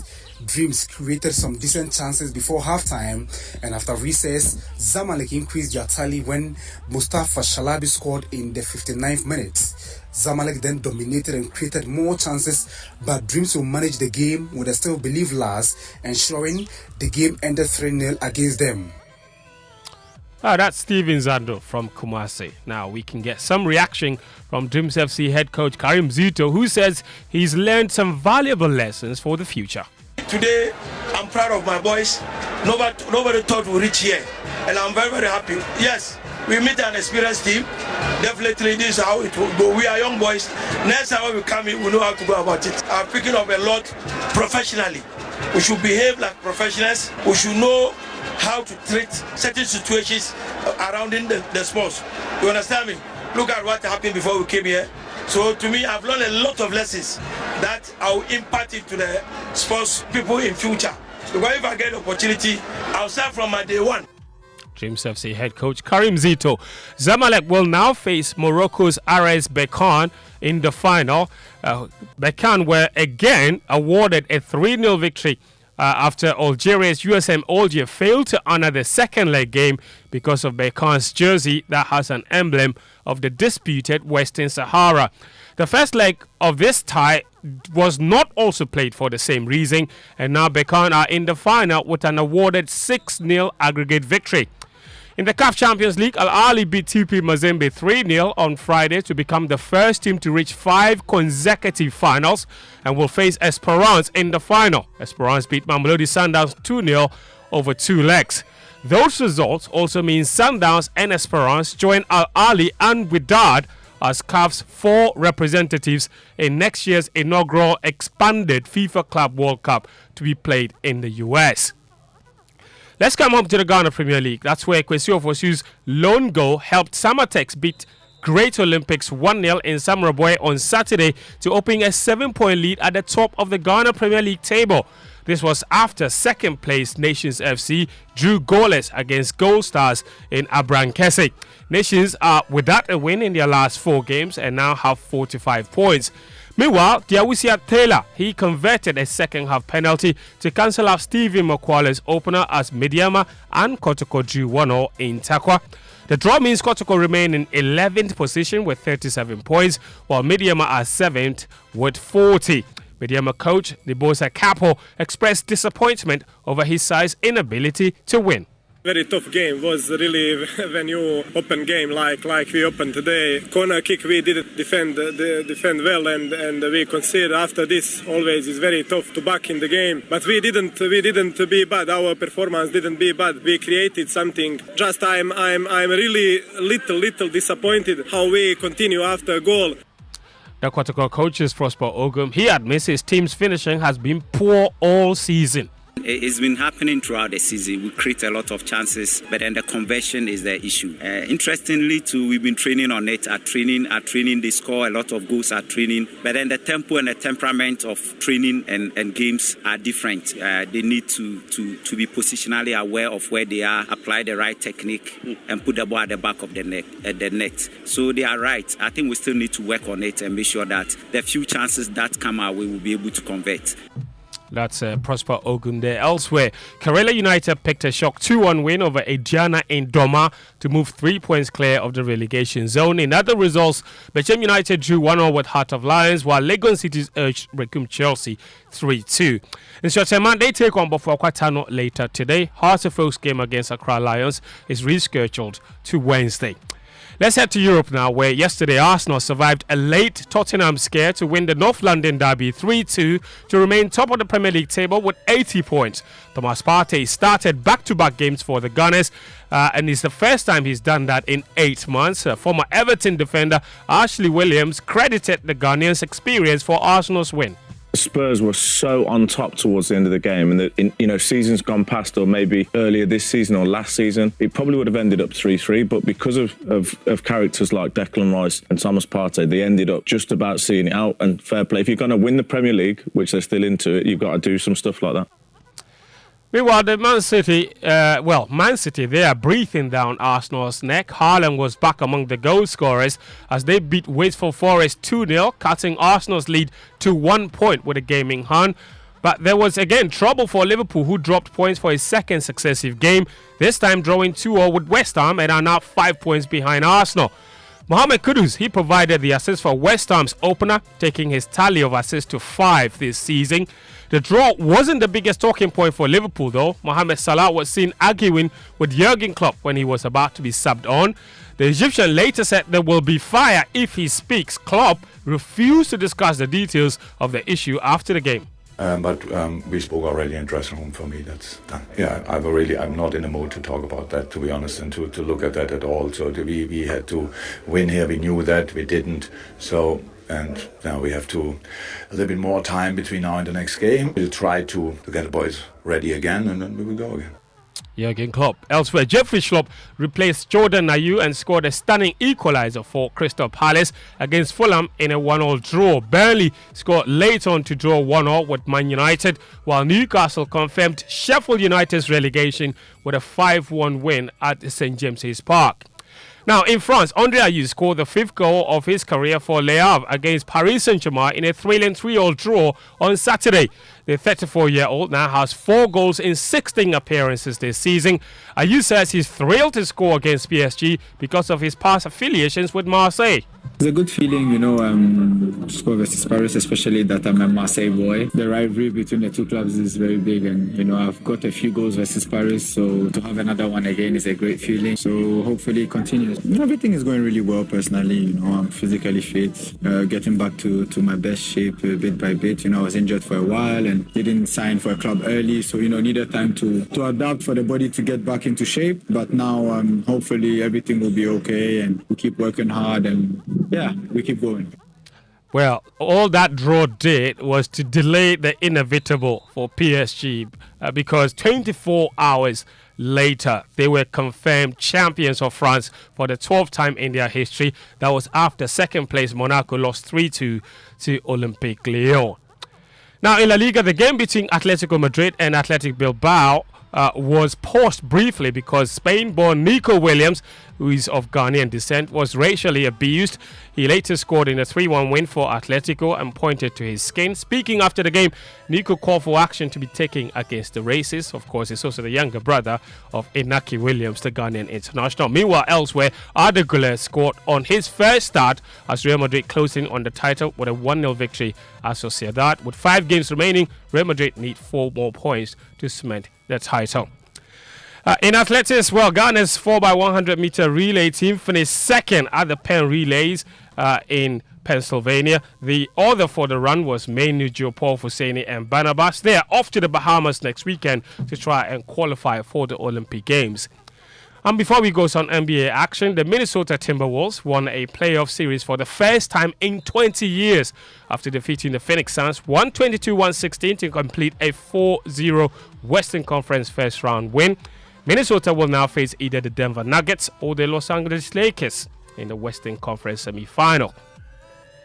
Elsewhere, of course, Indiana Pacers eased to a 126-113 win over the understrength Milwaukee Bucks to go 3-1 up in the Eastern Conference first round. Later tonight, Heat take on the Celtics. They lead 2-1 from the series. That's all the sports this morning on the Joy Sports Center. My name is Fento Tahiru Fento. Back to you, Mamavi. All right, friends.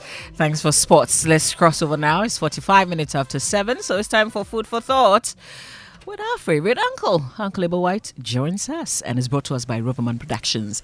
Be the difference. Difference. Yes, Uncle. Morning. Gorgeous,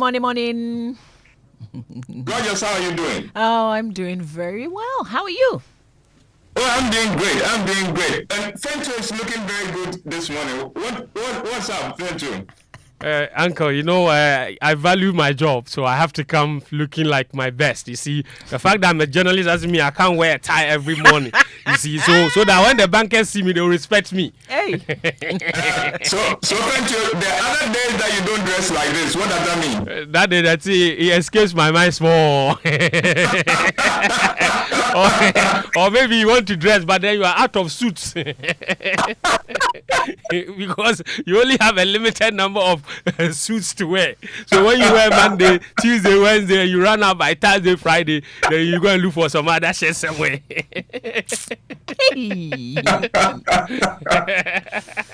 No, Fento, you are truly a Ghanaian.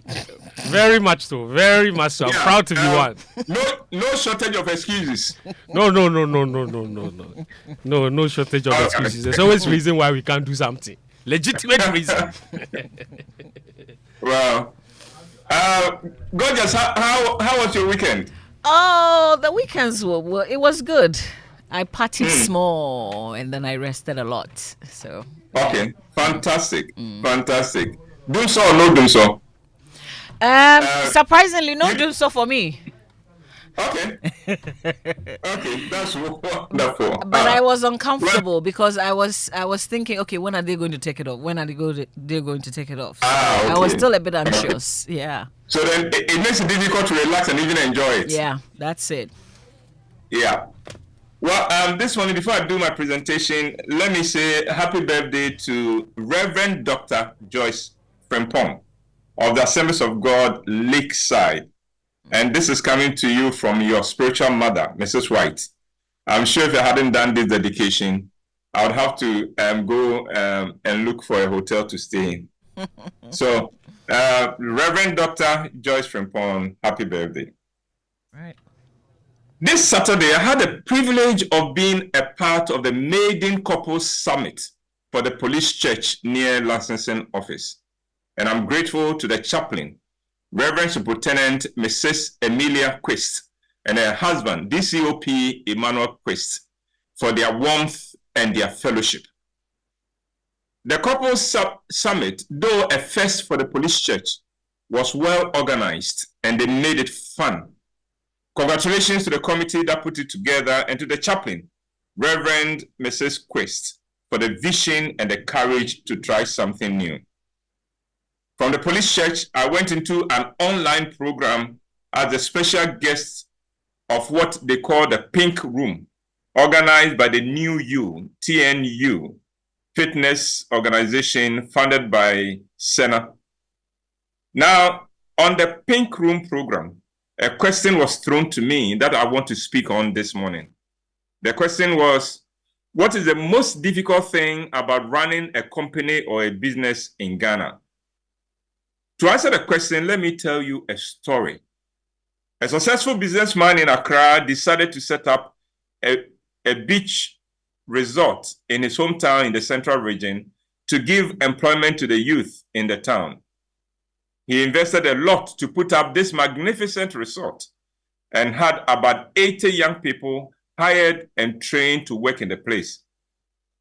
He had experienced hoteliers come to his hometown to train his staff and got a few hotels in Accra to give his key personnel orientation and further training. Our businessman, a very thorough person, made sure he was on site every Friday afternoon through to Monday morning. And he did this every week. He would go over the books, take stock, and restock to ensure that nothing was in short supply. The resort was not making that much money, but he was satisfied that he was at least providing direct employment for almost 100 young people from the town and nearby towns. In the third year of the resort, our man went as usual on Friday afternoon to monitor affairs and to be on hand. On Saturday evening, one of his friends who had come from Holland on vacation with his wife decided to chase him to the resort and spend a few days there. Our man was happy to receive his friend and his wife and decided to give them a treat by serving them the most exotic and expensive drink at the bar. When the bottle was brought to their table, the guest was impressed. He knew the drink, he knew how expensive it was, and he felt that if his friend could afford to stock that kind of drink, then the resort had class. So you can imagine the pride with which our man opened the bottle and decided to serve the drink himself. His friend, with great expectation, took a sip, and then he frowned. He asked his wife to also take a sip. She did, and she also frowned. He turned to our man and said, "It is tea." Our man quickly took a sip, and he was shocked. It was indeed tea in the bottle. No, this was not the case of Jesus passing through the hotel resort and turning wine into tea. The mystery was simpler than that. The hotel staff had sold the original contents of the bottle and pocketed the money and filled the bottle with brewed tea to outwit the weekly stock-taking exercise. Our man then checked the contents of all the other bottles of the other expensive drinks and discovered that they were all tea or diluted Coke or just plain water, depending on the color the original drink had. What is the most difficult thing about running a business in Ghana? It is finding workers who are faithful, loyal, committed to the work, and have integrity and will not sabotage or undermine the company. If you make the mistake of depending on your workers to be honest and dedicated, even though it is the business that pays them, your business will die. A lady who had worked all her life in the US in a very good position took an early retirement and returned to Ghana to see what she could do to help in Ghana. On advice from those she consulted, she built a water purification plant and brought in state-of-the-art machines to ensure that the water from her factory would be the best. She bought 3 brand new Kia flatbed trucks for the distribution of the output from the factory. The family, seeing how much she had invested in the factory, encouraged her to hire her uncle, who had a vast working experience as the general manager. She did and offered him a very generous package. The first month of operations was wonderful. The shops fell in love with the quality of the water, and the factory struggled to meet the demand. Then she had to return to the US because her former employer needed her specialized services. She took up the assignment because she knew that the factory could run without her supervision. After all, her uncle was in charge, and she had put in good internal controls. She was sure nothing could go wrong. Well, she was wrong. When she returned 4 months later, the company was in trouble. She discovered that the drivers would take some goods out in the morning, sell them by 9 a.m., and spend the rest of the day going to other factories, water factories, to buy from them, sell and pocket the sales using her trucks and her fuel. How could things go so wrong when her own uncle, experienced uncle, was in charge? Well, the workers discovered that the man had a problem with alcohol, and they would always bring him a bottle of his favorite drink. So by 9 a.m., he was in a drunken stupor, and the factory belonged to the workers who sold the water and shared the money among them. The lady was so heartbroken at the perfidy of the workers that she shut the factory down and auctioned the machines and went back to the US. The Ghanaian entrepreneur or businessman is in trouble because the average Ghanaian worker works for himself and not for the company that employs him. The Ghanaian worker operates with a catch-me-if-you-can mentality. No matter what system you put in place, the workers will find a way of rendering the system ineffective. And even those who are not part of the looting will not expose them. So, Ghanaian businesses cannot grow because the founder has to keep it small so he can continue to be fully in charge and in control of everything. And forget about employing family members because they are often the worst. We cry that there's no work in Ghana, and yet every day, those who need jobs desperately kill a company. Something has to change in our values. Otherwise, we will one day find ourselves begging foreigners to employ us in our own country. And gorgeous, that's my presentation for this morning. I'm just wondering, the last bit, are we not there yet? Yeah. Hey, we are getting there. But these examples are Ghana examples, Uncle. Come again? The examples, they happened in Ghana? Yeah, they happen in Ghana, yes. Hey. And these are two friends of mine. Hey. 2 friends of mine. Wow. 2 friends of mine. The lady was so heartbroken because she had come with all the love. She wanted to make a difference in Ghana. She had made her money in the US, serving at a very good position. So she came and decided, look, I don't need money. What can I do to help? Yeah. And people said, oh, if you can set up a factory and employ people. What factory? Oh, water. Okay. State of the art. Gorgeous, you should have gone to the factory when it was working. And the hotel?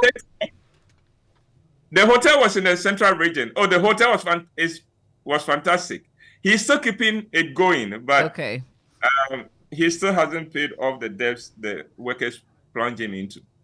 Asemo, well, it go be, and well, we have to keep hope alive. Nice. I mean, if Fento is wearing suit today, we can't help but keep hope alive. That's right. We're hopeful. Uncle, we are hopeful. Thank you so much for food for thought today. And we are hoping that one day we'll see Sami Odami also in suits. Hey! Okay. All right. That's when we know that we've turned the corner. Oh, then we know that God has said our prayers. Uncle, thank you so much. Have a good day, and we will see you on Thursday, too. God willing. By all means, yes, and have a fantastic week. All right, I wish you the same. That's Uncle White with Food for Thought today. It's always brought to us by Roverman Productions. Be the difference. And thanks to EcoBank, A Better Way, A Better Africa, GTP Lifestyle, and Mala2 from NS Chemist for the effective treatment of malaria in both adults and children. We're able to share your messages with the rest of the world. Across Africa, a new era has begun. Shifting our focus to a new horizon, connecting us with one purpose: to create and share opportunities to grow.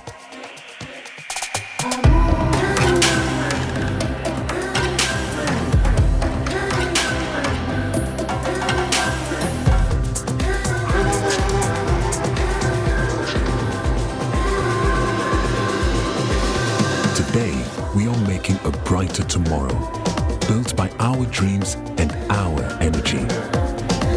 Across our continent, across the world, we are creating a better way to a better future.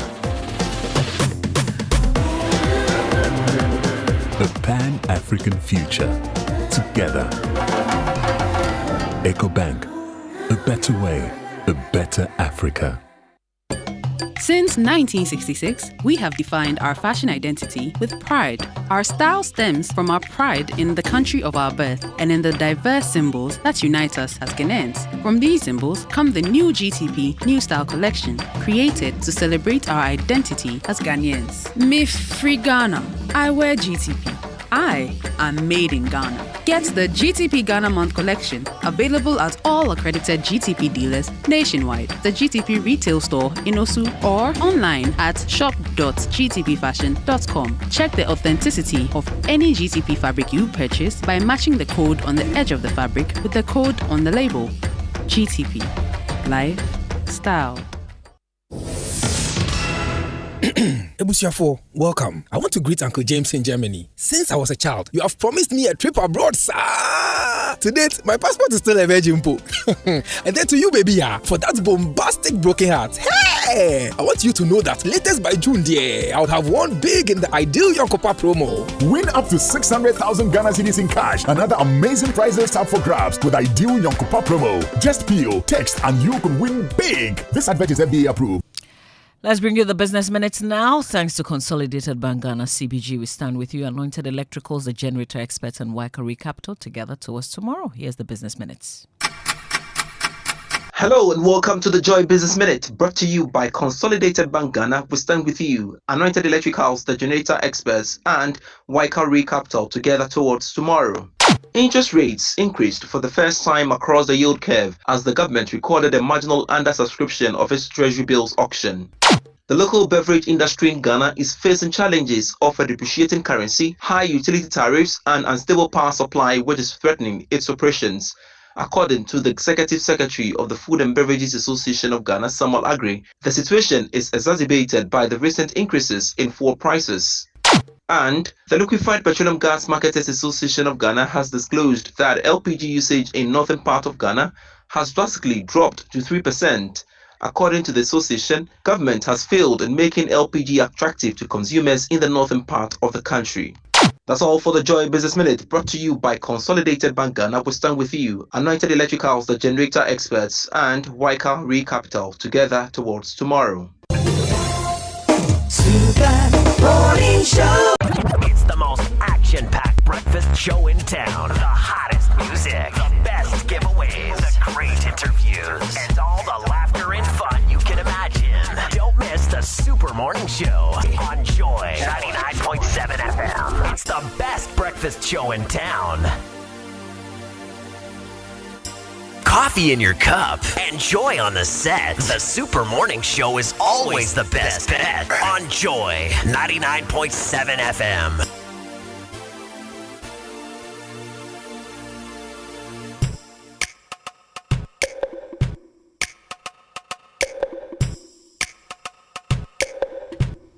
And it's Monday, 29th of April. It's 3 minutes after 8 and you're on Joy 99.7 FM. This is the Super Morning Show.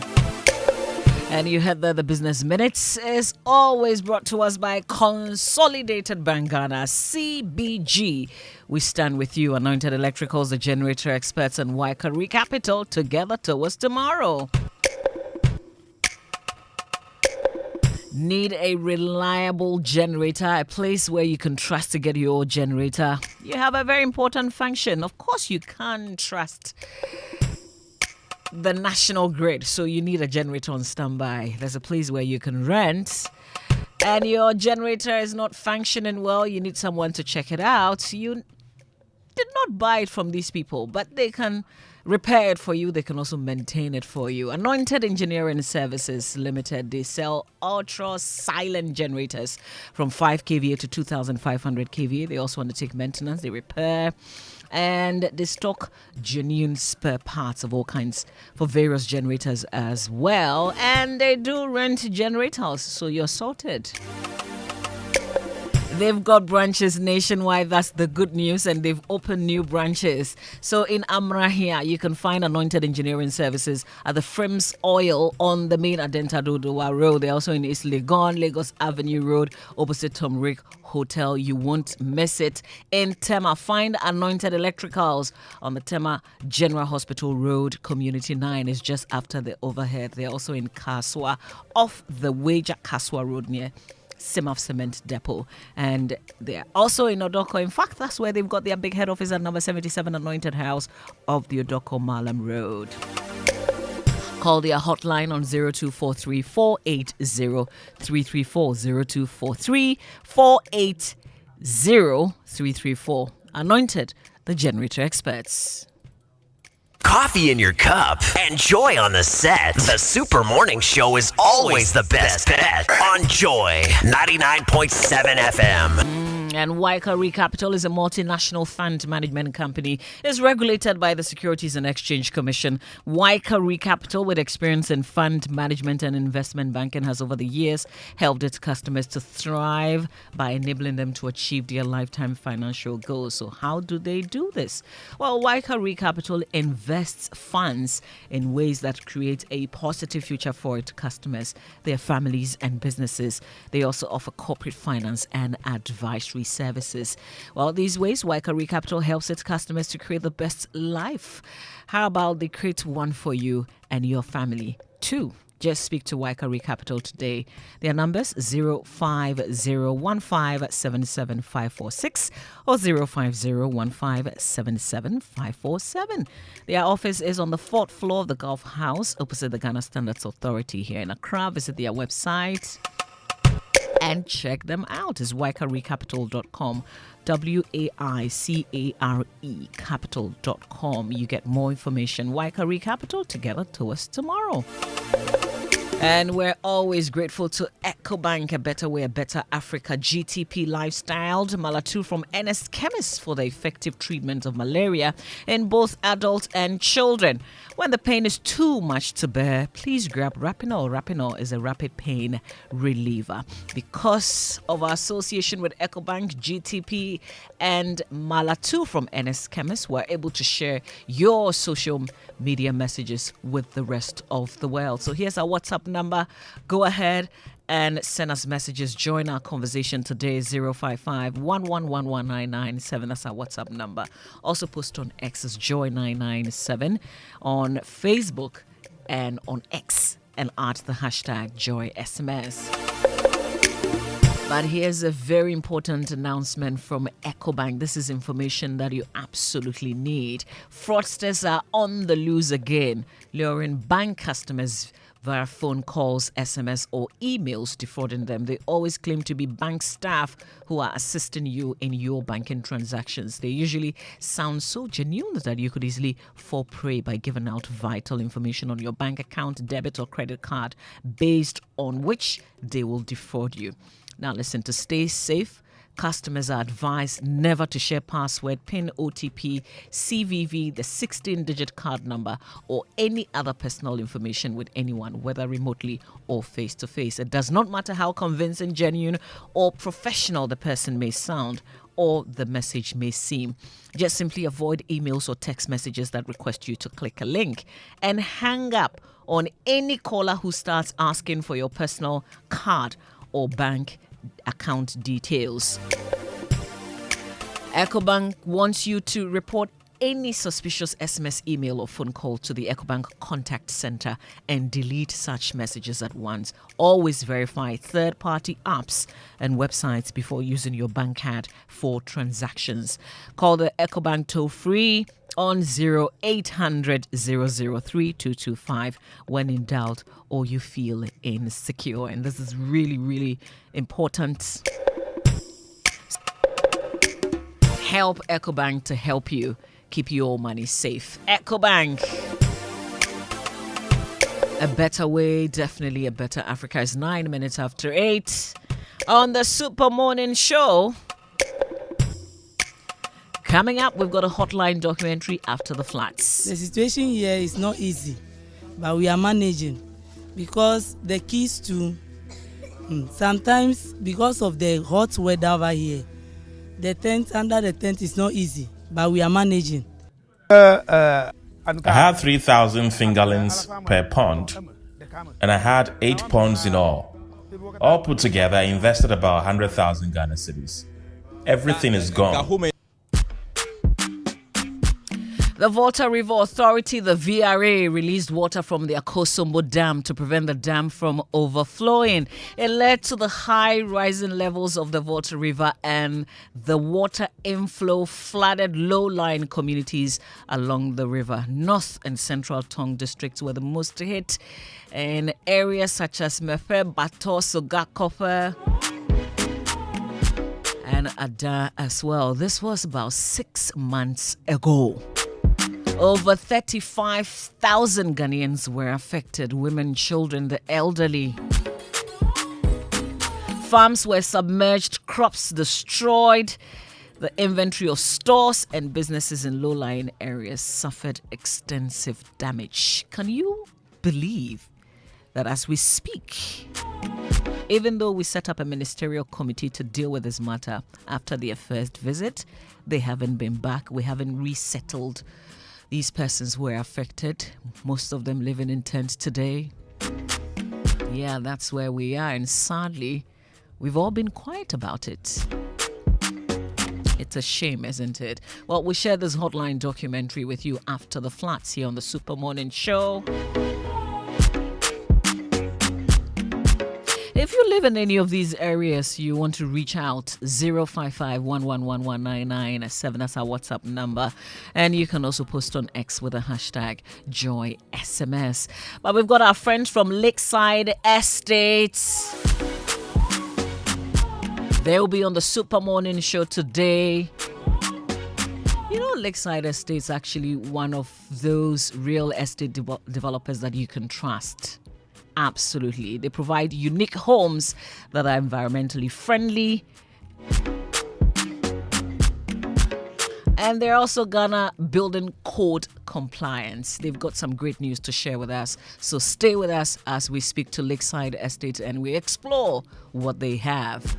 We've got insurance today coming up is brought to us by Enterprise Insurance at 100, celebrating our legacy, securing your future.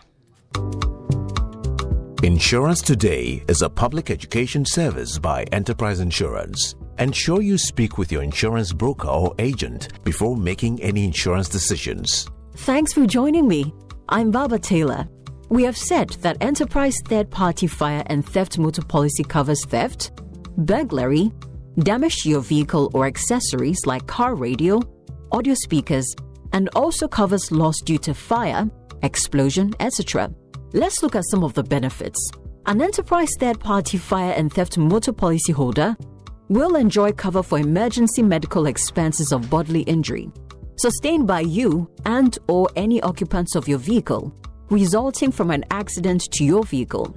Enterprise insurance will compensate bodily injury or death sustained by your household member or any other occupants other than you or the driver resulting from an accident whilst getting into or out of your vehicle. Enterprise insurance even goes the extra length to pay for the protection and removal of your vehicle to a place of safety or the nearest repairer, expectedly within cost limits permitted by your policy. As responsible vehicle owners or drivers, we can avoid breaching our motor insurance policies by following few basic rules, like ensuring your vehicle is not driven without your permission, or by anyone not licensed to drive your vehicle. Avoid using your vehicle to carry excess passengers or to tow a load beyond your vehicle's capacity. And of course, do not use your vehicle in an unsafe or unroadworthy condition, as that may cause or contribute to a loss that you may suffer, which your policy cannot remedy. Join us again. Email us at insurancetoday@myenterprisegroup.io or WhatsApp us at 0548 231149. Enterprise, your advantage. Super Morning Show. Wake up. Good morning. Good morning.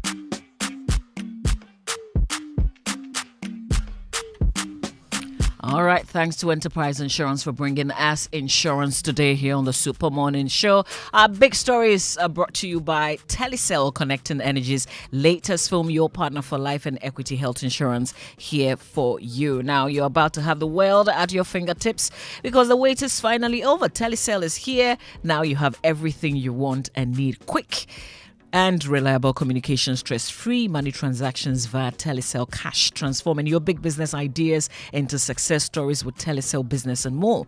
Connect with Telecel and enjoy a world of endless possibilities, because with Telecel, there's no limit to connections. Telecel, connecting energies. And dreaming of the perfect sofa to upgrade this year? Well, your dream sofa is now a reality at Latest Film, introducing our sensational V sofa range, where comfort meets style at prices that will make your heart skip a beat. Just get into any Latest Film showroom nationwide to dive into a world of colors and choices. From the sleek L-shaped V sofa at just 3,100 Ghana cedis to the complete V sofa set for an unbeatable price of 6,500 Ghana cedis, you have the opportunity to elevate your living space with Latest Film, your partner forever, really, in comfort and luxury. So hurry, your perfect sofa awaits. Latest Film is your partner for life. And in today's competitive business landscape, a healthy workforce is the foundation of success. That's why we have designed our corporate health plans to empower your employees and enhance your organization's performance. With Equity Health Insurance, you're not just investing in insurance, you are investing in the future of your company. Our plans are tailored to meet the unique needs of your employees, providing comprehensive coverage and incomparable benefits. Our commitment goes beyond paperwork and premiums.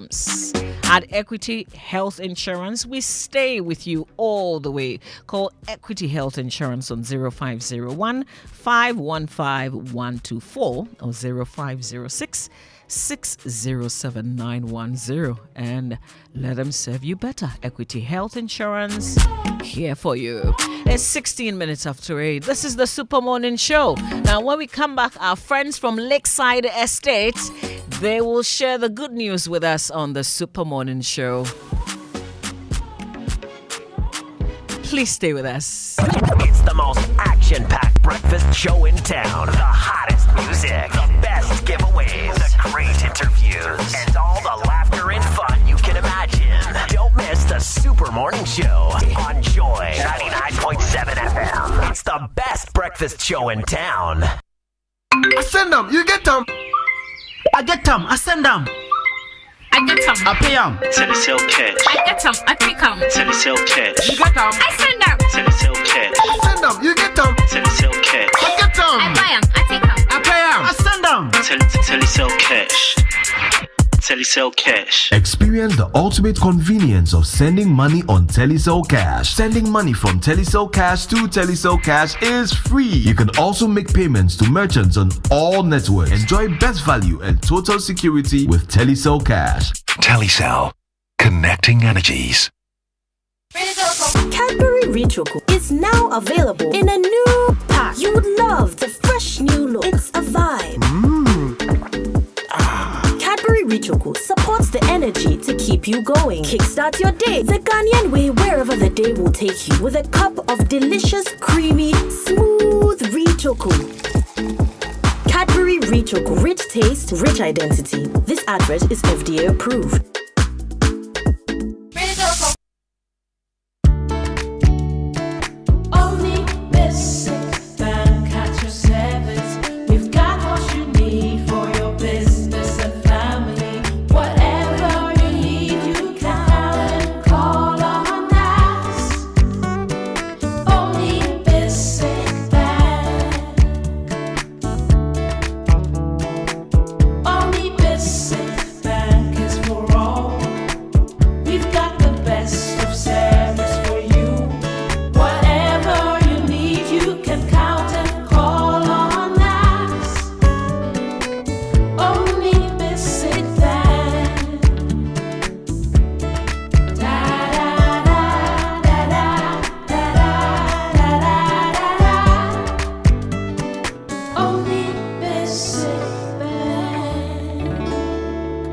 Service.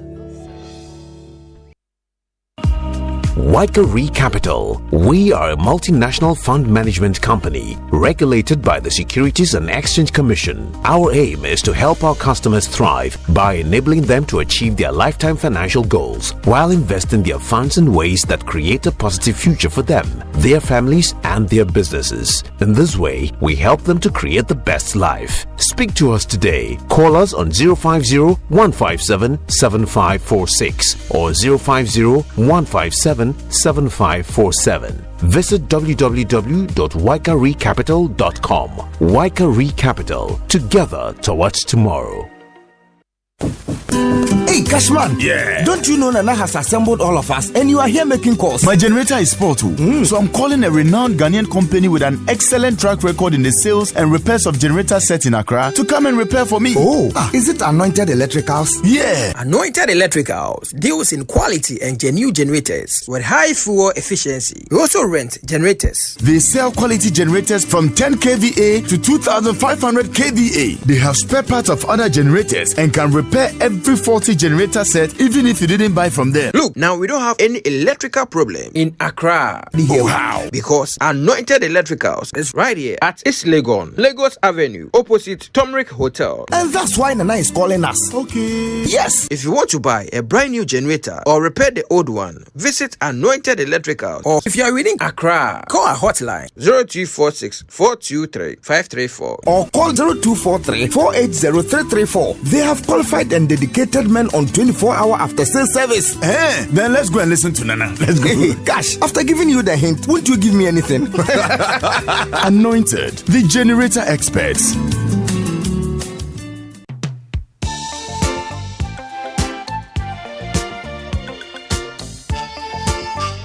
Coffee in your cup. Enjoy on the set. The Super Morning Show is always the best bet on Joy 99.7 FM. And of course, once you hear this, you know we're about to talk about housing, but most importantly, how you can be a homeowner. And this morning, our friends from Lakeside Estate are in studios with us. And you know, Lakeside Estate is a private leading real estate company with over 25 years of experience in Ghana. And they are 3 times winner of CIMG Real Estate Company of the Year, specializing in quality housing. This morning, we're joined by surveyor Isaac Intiamwa, Yes, who is marketing manager, Lakeside Estate, and Daniel Deku, who is marketing executive, Lakeside Estate. Good morning, Isaac. Good morning, Daniel. Thank you very much for joining us. Good morning to you and your cherished listeners. I believe that all of you are doing well.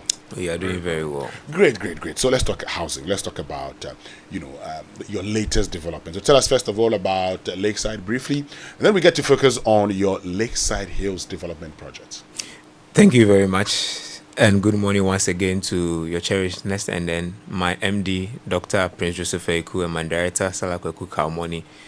Lakeside, we all know, like when we got here, you said, you've known Lakeside for many years. Yes. And we've been in the industry for 25 years. And we pride ourselves to be the #1 private leading real estate company specialized in building detached and gated communities, still currently in Lakeside Estate.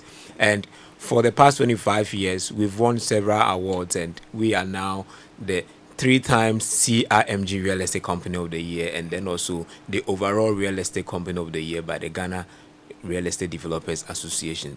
We provide housing solutions to many Ghanaians. We're building from community #1, and currently we are at the Lakeside Hills.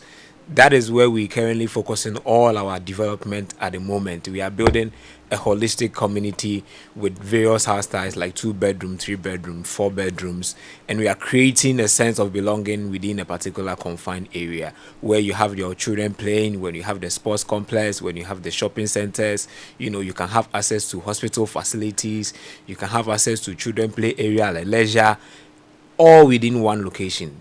We're going to talk about that. We're going to talk about that, the Lakeside Hills development. But help me understand. You've been in existence for 25 years, but you've talked about, being the 3 times CIMG Real Estate Company of the Year. Yeah. You've won, coupled with other awards that you've won over the preference. Last year you won 5 awards at the Real Estate Development Association Awards. Tell us how you've been able to do all of these over the last 25 years. We believe in consistency, and we believe in achieving a common goal, not only for the company, but also for our Ghanaian community. We've been providing housing solutions for many Ghanaians and those in the diaspora as well.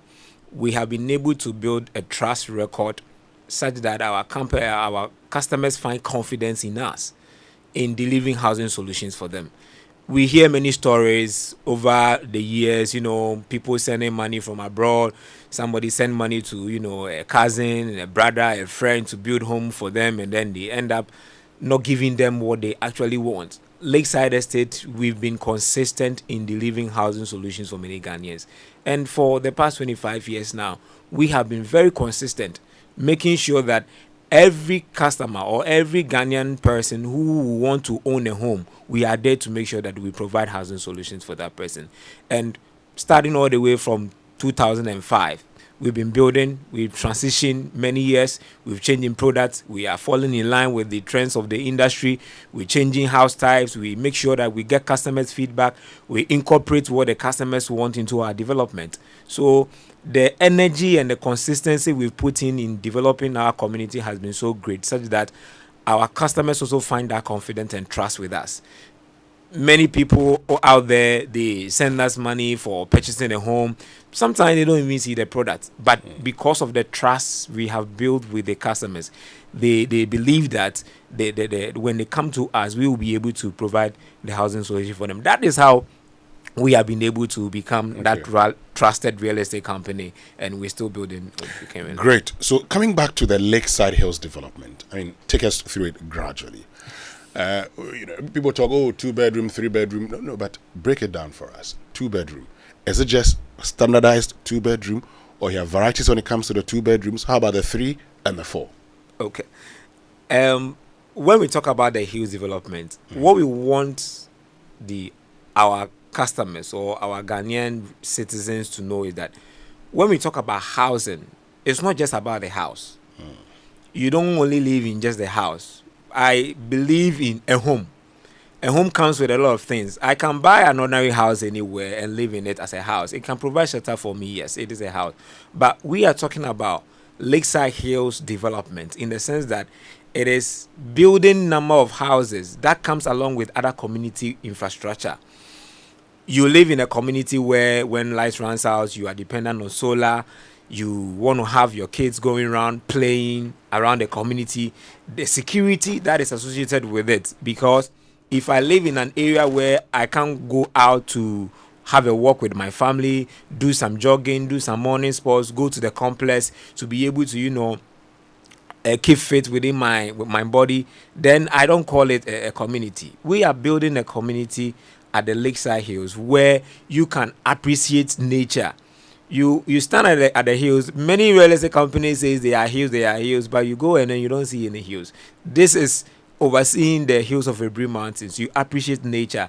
The breathtaking alone that comes along with it gives you that feeling that you are within a community. The serenity of the environment, the road networks, how the community layout has been laid down for you to be able to connect to many parts of Accra. Okay. That is the hills development. We want everybody to buy into it. So is there any promotion for home acquisition now that you've told us about everything, sometimes also a lot of people say, it's sometimes very difficult to get, houses. Do you have any promotion for us? I'll let my colleague Daniel speak into Daniel, that. tell us about the promotion that you have. I mean, the smile on your face tells me you are bringing us good news. It's a good promo, trust me. Fantastic. Yes, that's why I'm smiling. Mm-hmm. So, Isaac has said it all. So this year, what we are doing is that we are running a promo called the Mother's Day promo. Okay. That is something we do almost every year. Because for mothers, we don't joke with them at all. So for this Mother's Day promo, what we are doing is that we are giving everybody an opportunity to own a home at the Lakeside Hills. So you can do a 50% deposit, you select your house, and then we give you time to pay off the remaining balance, and you can enjoy up to 300,000 Ghana cedis of discounts. Wow, hold on a minute. Yes.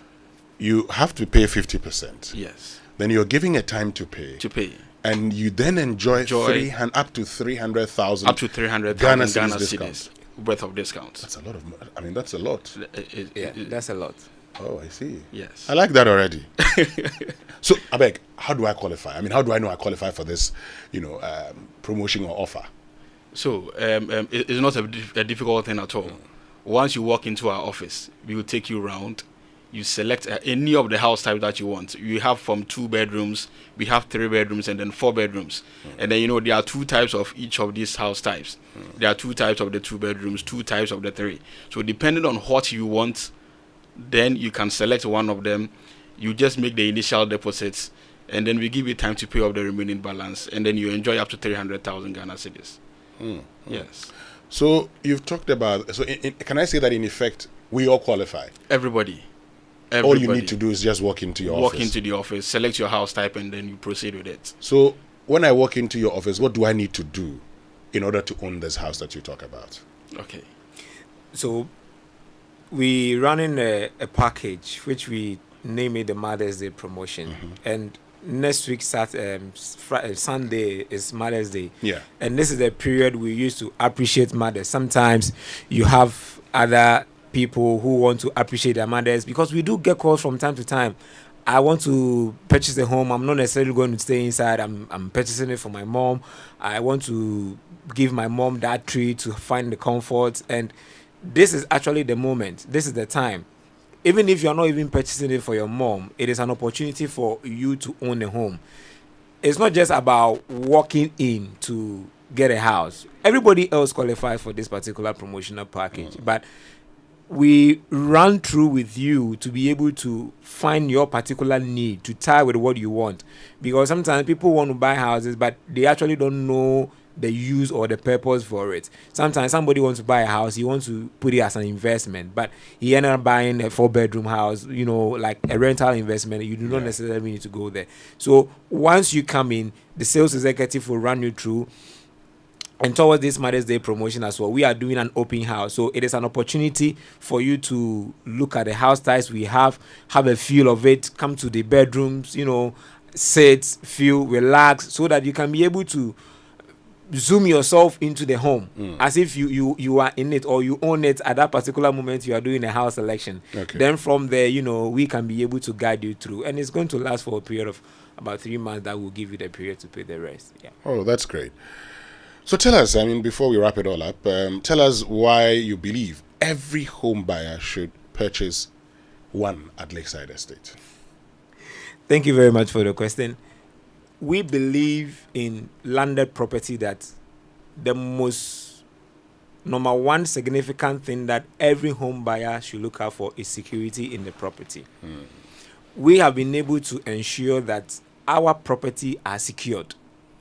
You have many people who have bought praying properties elsewhere and other areas. Oh, I lost my property because of A, B, C, and D. We are ensuring security of your property.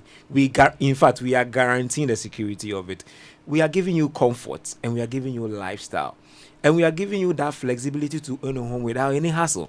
So why would you want to go to any other real estate company to buy homes when you can get all these privileges in owning a home without the stress? In terms of security, in terms of comfort, in terms of having a lifestyle in the particular community. Great. So where's the Lakeside Hills located? Lakeside Hills is located in Adenta municipality, near Ashalibotwe, between Adenta Housing Down, Ashalibotwe and East Legon Hills. So we are we call ourselves, we are in the center of Adenta municipality. I know Lakeside. I know that side. It's a very good place to be. Sure. I mean, what would you leave with with your audience? I mean, your final words to them. What would you say to them finally? One message for those who are listening to you today. What do you tell them finally before you leave? We want to tell our audience that we are there for them. We are there to make sure that they get quality housing for them, their families and friends. We want to ensure them that we guarantee their investment they are making with Lakeside Estate. For them to secure their homes, whether you are buying for home acquisition or whether you are buying for an investment, we want to guarantee your housing solutions with us. And if you are looking to any other real estate company who have served 25 years in the industry providing housing solutions to many Ghanaians, you have no any other problem to go to any other real estate company than Lakeside Estate. It is of our interest to make sure that every citizen of Ghana make possible solutions to own a home, and we are there to give them that support to own a home. This is the message we want to leave with our audience. And if they want to find us, they can visit our website www.lakesideestate.com, or they can reach out to any of the sales and marketing executive on 020-477-5040, 020-477-5041 as well. They can reach out to us. Our office is located at the Airport City, and then we have a sales and marketing office at the Lakeside Hills office that they can reach out to us. We are there for the Ghanaians. Great. Dano, you want to make a point? Yeah, finally? so let me just chip in this. On the 3rd, 4th, and 5th of this month, that is this coming weekend, from Friday, Saturday, and Sunday, we are having an open house. And everybody is invited. Open house party, yeah. Not a party. Not on a lighter note. A bit of a party. Because open house party is on Joy FM. Yeah. DJ Black. So when you say open house, then I party. Yeah, so we are inviting everybody. Everybody is invited to come in and have a feel of Lakeside Estate. Come and feel Lakeside Hills. Yeah, so from 3rd, 4th, and 5th, 3 days. Okay. We are having that open house. Great. Folks, you know what to do. Any numbers they can reach you on finally? So they can reach us on 020-477-5040 or 020-477-5042. They can reach out to Pearl, you can reach out to Daniel, you can reach out to Hakim, or they can visit on our social media handles on Facebook, Lakeside Estate. You can reach us on X, you can reach us on Twitter, you can reach us on Instagram, and you can reach us on Facebook. Okay. And you can also reach us on LinkedIn as well. Yeah. Thank you very much, Surveyor Isaac in Tiamwa, who's Marketing Manager, Lakeside Estate, and also to you, Daniel Deku, who is Marketing Executive, Lakeside Estate. Stay with us. We'll be right back after these messages. It's my house and I live here.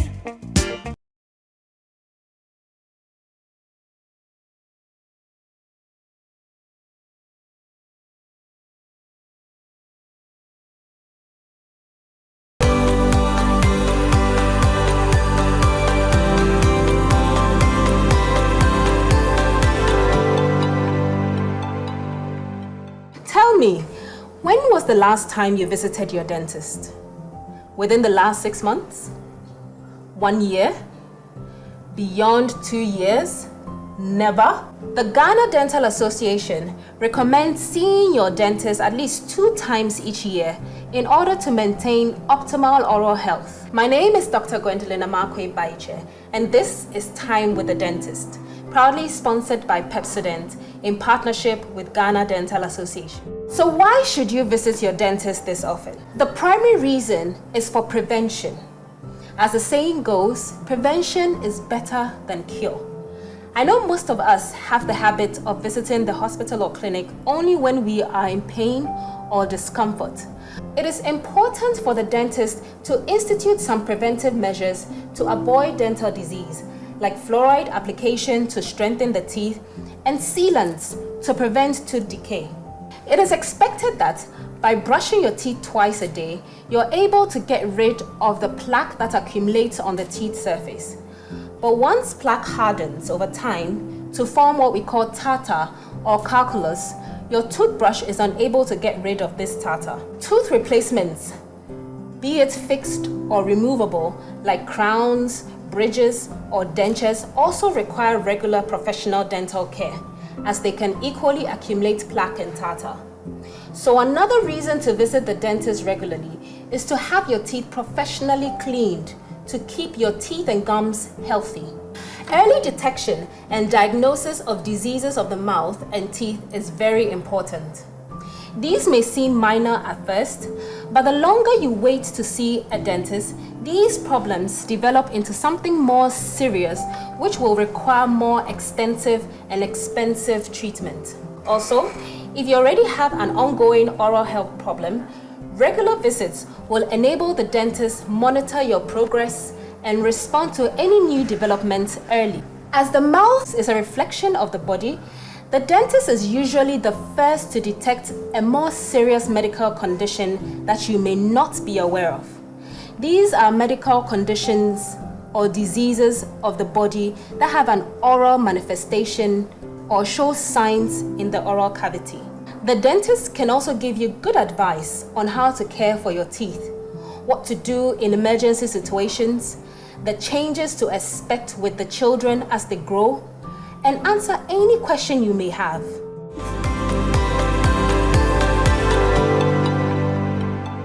Bleeding gums is one of the early signs of dental trouble. So what should you do when your gums are bleeding? Visit your dentist. All things being equal, an adult should have 32 teeth. Prevention is better than cure, and actually easier on your pocket. Consider scheduling an appointment with your dentist if you haven't yet.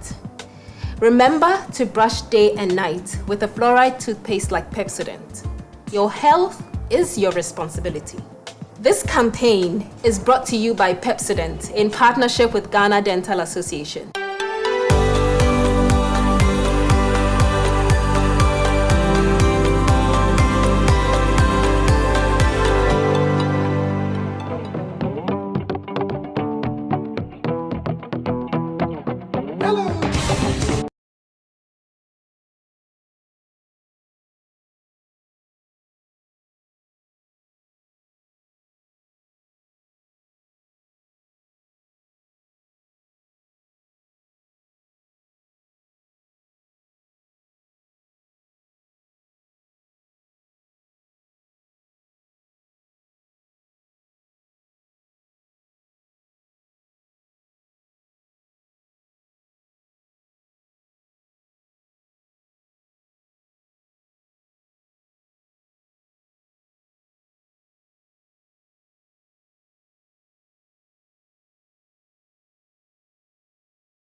The Volta River Authority, the VRA, announced a controlled spillage of the Akosombo Hydro Dam on September 15, 2023, citing excess water levels. However, this single decision became and still is a major disaster in the area thus far, affecting an estimated 39,000 people in the lower Volta Basin.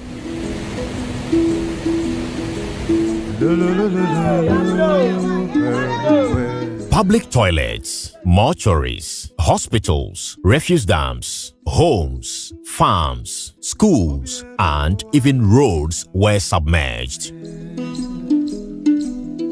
Education was severely disrupted. Schools like this one in Agbetikpo in the North Tongo district of the Volta region became shelters for thousands of flood victims. Classrooms became bedrooms, and for months, education was severely disrupted. They don't have any class to learn. There is nothing like class for them. So UNICEF came to our aid to donate this tent for the teachers and the students to be managing. Janet Agbavo is the class teacher for KG 1 and 2 here at Agbetikpo makeshift tent classroom. We want to find out from her how she's been coping with the situation. How many kids do you have in this class? Over 74. And you are the only teacher? Yes, please. Tell us, how are you coping? The situation here is not easy, but we are managing because the keys to sometimes because of the hot weather over here, the tent under the tent is not easy, but we are managing. And our learning and teaching materials too, we have to pace them. So far as KG is concerned, we have to pace them. The walls of the classroom have to be talking with colors, but because of this situation, we find ourselves over here. We have to be removing the things. Friday, we have to move the books and everything to the office. Monday morning, the kids sometimes they pick those things and bring them here.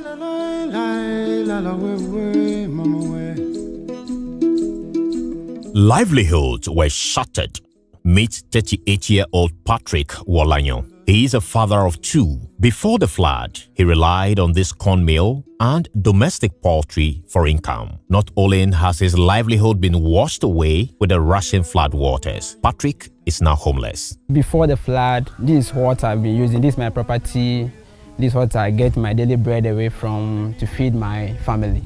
But since the flood have taken place, you can now even see my place. The whole thing have been immersed in the water, so I can't even use the machine anymore. Now it's been destroyed. Those who know much about this machine knows the cost. So they can even tell you straightforward that it's even more than 5,000 now. This is also my pen.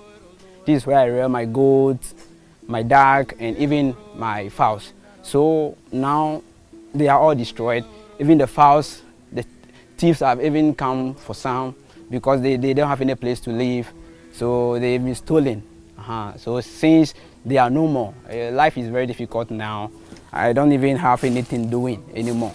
This is where I used to stay with my family. Okay. Yeah, so for now the status of it is not even looking nice for you. As yourself you can see. Okay. There's no one in because I'm the one. I'm now living with my sister. Okay. Yeah. So it is because of the flood. The flood waters came so high. I can see it up there. Yeah. Okay, so the entire place, submerged in water. Yes, and so as we move in, you can see a lot of cracks in here. So you virtually couldn't save anything. Yeah. Because in here, I can see pillows on the floor. Everything. I can see the plaster on the wall actually falling off, which tells you any moment this structure can just come down. Even us standing in here is not safe for us. I can also see your bed and then your drawers, the mosquito nets. The fan is still hanging here. Yeah. And so your electricity cables are still hanging, which clearly shows that you could not save anything at all. I mean, your bicycles, everything in here. And so these are your personal effects that you've actually lost in this flood. And so when you look back, you come back to this room. where you used to have your family sit, family discussions, and you see the state of affairs now. I mean, what comes to mind? It's very, very painful anytime when I get here. That's why you can even see there's no cleaning. Because when I get there, when I see things, then I don't know what to touch. I don't even know where to start from. So I feel very sad. Hectares of crop farms, hundreds of livestock, fish ponds, and the future investment of the youth have all not been spared. The size of the farm is almost 20, so the 15 hectares was submerged by the water. And also, this pipeline was damaged and ruined by the water. It's about 4 months now. How are we going to survive our children? We're going to school. And our coconut, my cassava farm, I am having cassava farm about 10 acres. And the others, they are having. In Siko right now, if you go to the farm top, everything tend to firewood. All our cassava tend to firewood. And we can't afford our life together. How are we going? And up to now, the village is not telling anything about our life. How are we going to survive? This used to be Agboklai Amevo's house, 6-bedroom house, before the coming of the flood. But as we speak, and as you can see, the entire building has dissolved. Apart from his house, he also lost the 100,000 Ghana cedis capital he pumped into this catfish business to the flood disaster. Ta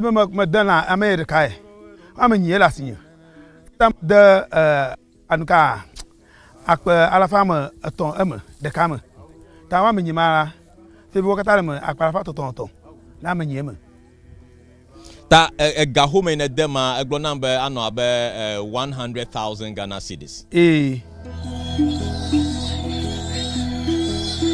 Joseph Akwete, who used to run a piggery here in another community, also lost a number of pigs due to the flood. Joseph is here with me. The flood scattered everything because of the spirit. The piglets all died. It took them away and nothing remains. So at the time you heard about how many pigs in here? I have about 85. I'm very much annoyed with VRE and we are not hearing anything from them. My house collapsed and we are all at Agbetipu camp there. We at the tent where we are not getting it easy at all. According to the National Disaster Management Organization, NADMO, in the North Tongu alone, 1,540 homes were destroyed by the flood waters, rendering thousands homeless.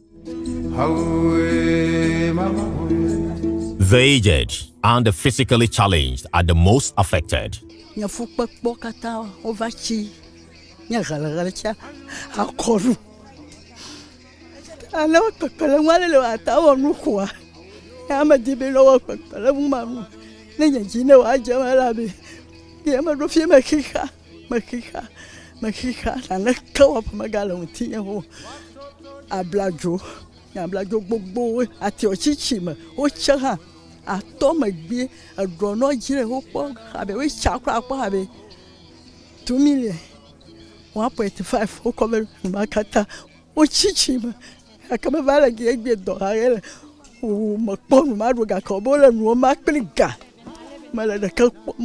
"85-year-old Bavu Achu lives in this Siko community with his wife. He's challenged by sight, which means he's not able to see. So that's how the wife takes care of him every day. And the building you see behind me used to be their place of abode. I mean, this is where the family lived. But due to the flood situation, as you can see, the building is down.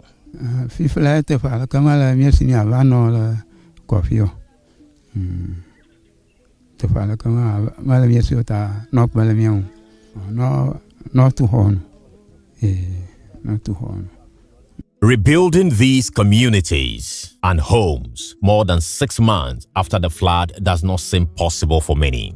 In the face of this huge destruction and displacement, the VRA and the Energy Ministry insist the spillage was due to unexpected high inflows of around 400,000 cubic feet of water per second into the reservoir, based on inconsistent weather forecasts from the Ghana Meteorological Authority, the GMET. In July, we depend on the Ghana Meteorological Agency for forecasts because the water that comes, it comes through rainfall.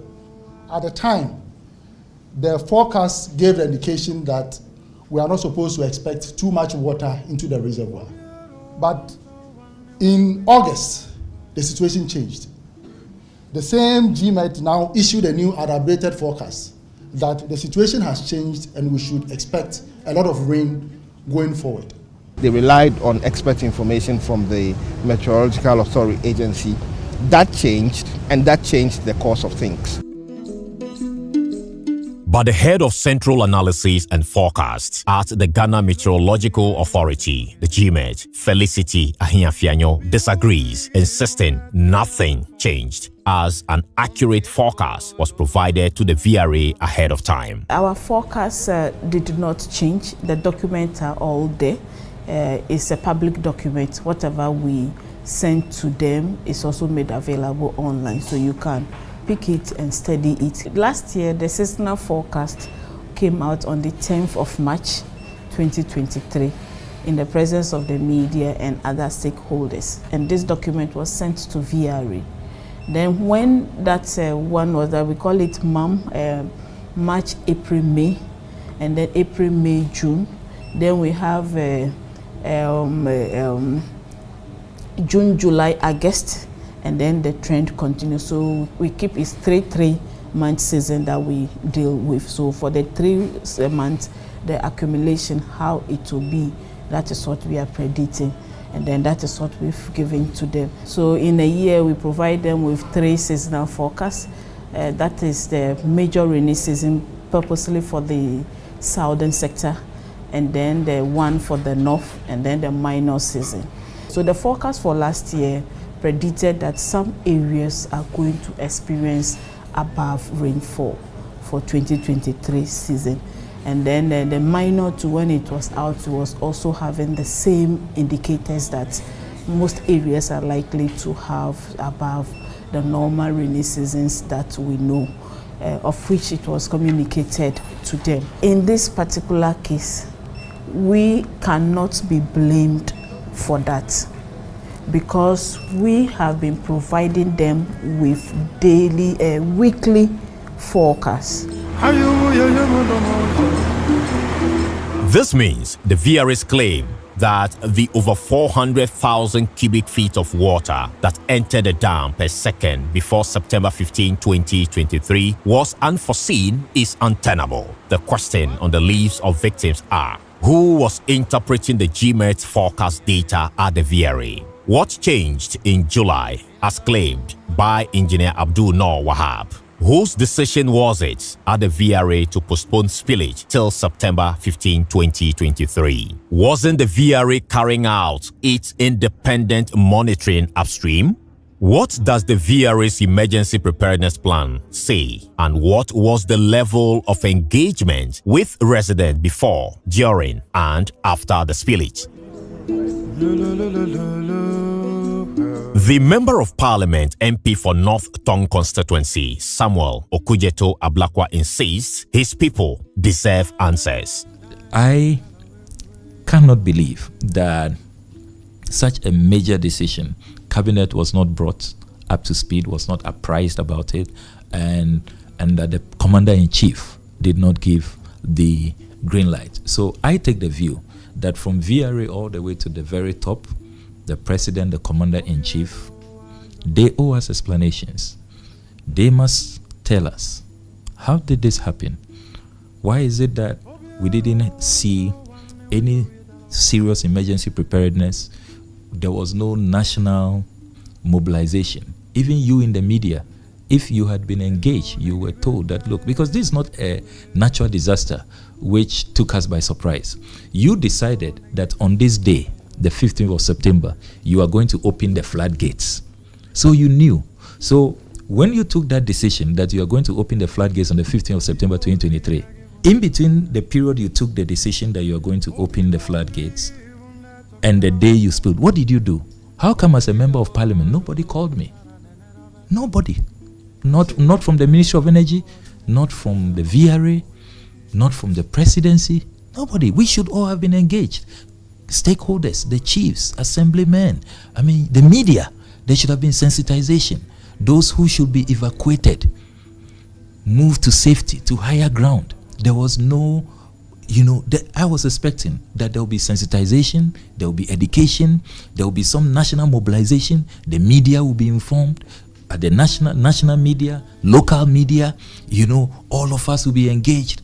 Then people who have to move out of harm's way, they will be evacuated, the aged, women, children, the vulnerable groups. So that they surprise, and then the level of losses will have been minimized. At least you can, if you are a shop owner, you can move your things to safety. If your certificates, your savings, those who have money at home, you have a few gadgets you want to protect, at least so that people's dignity will be preserved. Michael Obinkonedo is the chairman of the Civil Technical Division of the Ghana Institution of Engineers. He shares how such spillages are supposed to be carried out by standard practice when it comes to hydro dam management. The standard practice would have been to ensure that there's a certain buffer zone downstream of the dam that nobody occupies. If some more dredging had been done, if they had been able to convince people to move out of the potential flood release zone and things, that this thing would have come down. I think the only thing they could have done differently maybe would have been the evacuation and how it was done. Better mobilization, throwing a bit more resources to move NADMO and the Navy and all those things. Where were all these people? How come the military came many days after, fire service after, many days after, NADMO and others? NADMO came to meet me on the ground after 4 or 5 days, if my memory serves me right. I know certainly it was more than 3 days before they came. And even when they arrived, they were not resourced, they were ill prepared, and they were shocked at the level of devastation. So, of what use was that simulation if you could not guarantee that what you have told the people, and then, do you know that even the safe havens, and I have described them as not safe and they are not havens, they are just classrooms. So the biggest displaced campus, I call them, was the Mefo Senkizito Senior High School. Mefo Senkizito Senior High School. How did they prepare that place? It was many days after that we had to, and we started looking for even tents, looking for mobile toilets, and bringing water tankers to the place. So even in terms of the evacuation, moving the people to these displaced camps, what they call safe havens, how did they prepare those places? You go to Agbetikpo, for example, you go to Mefo Dagome, and you see that, but for donations that came in, tents, water tankers, mobile toilets, the places were not ready. So in terms of preparation, the VRA and the entire government must concede that they were not ready. They just were derelict and negligent and took the people for granted. That is why we are outraged, totally upset about how we were treated. You don't treat citizens that way. So, if anybody tells me that things were going according to plan, as I heard one VRA engineer say, and they are following their simulation plan and their emergency preparedness plan, it is not true. It is not fair to us. That is not what happened. Nana Yawakwada is a public safety advocate. He also believes the VRA edge in the execution of its mandate with regards to ensuring public safety. There are 4 phases in emergency management. There is a mitigation phase where we look at what actions to take to reduce the impact or the consequences of the event. There is also a preparedness stage where we look at what to do, where to go, who to call, etc. Now, in these 2 critical phases, I believe the VRA failed largely. And if you fail in that 2 critical phases, it makes your response and recovery very difficult. And so that is what played out in the aftermath of the spillage of the dam. And so I think that the VRA largely failed in this regard. As far as the book and the reality is concerned, they did not tick the boxes. These are reasons why affected residents, including traditional leaders, believe the real underlying reasons for the spillage of the dam should be investigated and victims duly compensated. VRA should have the capacity to foresee what would have happened, because the Meteo people have been there, they have been saying this, businessman will say this, and I believe they have a close monitoring system. So I feel there's something wrong somewhere. If the monitoring system is effective, I doubt why they should say they have been, they were taken by surprise. No. I am very, very, very, very disappointed by the VRA. If they open the water in Burkina Faso area, it takes days before it reach here. What is the communication that they have before they open? Because these things all look like it's a planting. VRA didn't do its work well. That is why Mepe and all towns which were affected were flooded. From the time the president came here till now, the interministerial committee have not been on the ground to meet the traditional leaders, to hear of our challenges. How would they be able to help us if they don't come to hear our challenges? Yao Nsako is a former vice president of Unilever Ghana and Nigeria. He questions why the interministerial committee set up by the president has yet to come up with findings of what went wrong. An interministerial committee was formed. Have they issued a report? Has there been a commission of inquiry? VRA, which is the public sector body that is at the center of this, have we got a report? I actually have gone out looking for it and I can't find one. So the starting point is that the facts of what went wrong must be put before us. What are the lessons from this? This is how you develop a democracy. As at now, there's no trace of compensation. There has not been any settlement or resettlement. There's nothing to show. For nearly 20 years of my practice in this country, I have not seen any government, holding people accountable for public safety mishaps. It is almost business as usual. I mean, a disaster or something bad occurs, let's go out there, spend the taxpayers' money, give contracts, procurements, people take their cuts, and then problems partly solved. We all go to bed and wait for the next emergency or disaster to strike. It's almost like an endless cycle of governmental failure on the public safety front. And this is largely influenced by a passive society that constantly has failed to hold the feet of duty bearers close to the fire of accountability. The big question is, could this disaster have been avoided? I do take the view that it could have been avoided, because if you look at the history, and we grew up in these communities from 1968 to 2010, the VRA has spilled. And this is the first time we are seeing this level of devastation.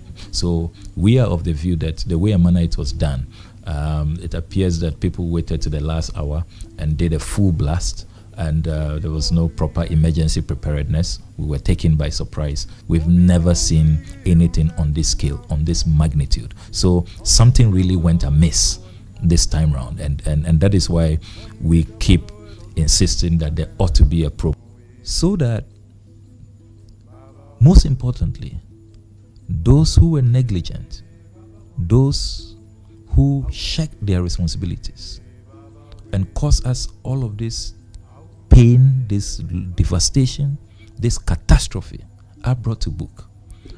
But in addition to that, we need to learn lessons as a country so that there will be institutional reform, so that we can all put in place the needed measures. So we need an inquiry. And it is through that inquiry that all the facts will be established. All sides will be heard, including the victims, the engineers, the management of VRA, the Minister for Energy and his colleagues at the ministry, the presidency. Did this go to cabinet? Did cabinet give the green light? What did they check before they gave the green light? We need to know. If 36,000 people in upper class Accra were displaced, would we be this quiet and this indifferent? If cantonments, Ridge, East Airport, Airport Residential area, you know the places now better than me, Trasaco Valley, if those places, if they lay in the pathways of the spillage, would we just have pumped water and displaced 36,000 of the bourgeoisie? And would this country be as peaceful as it is? It is an indictment on us, the elite. I count myself as part. It is an indictment on us that when things affect the ordinary people, we are a little bit more indifferent.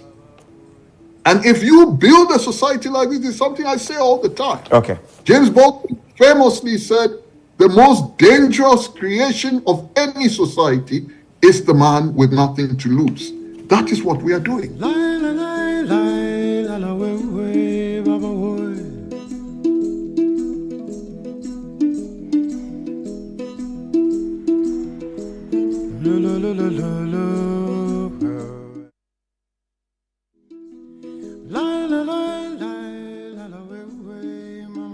So that's the situation after the floods. It's been more than 6 months of devastation. Livelihoods have been lost. Many persons have still don't have homes. But you ask yourself the simple question. We voted some 220 million Ghana cedis for those who were affected by the spillage of the Akosombo Dam. What's become of that 220 million Ghana cedis? Currently, as we speak, the interministerial committee that was set up, what have they done so far in these affected communities? When we return after these messages, we'll get into that conversation here on the Super Morning Show. Stay with us.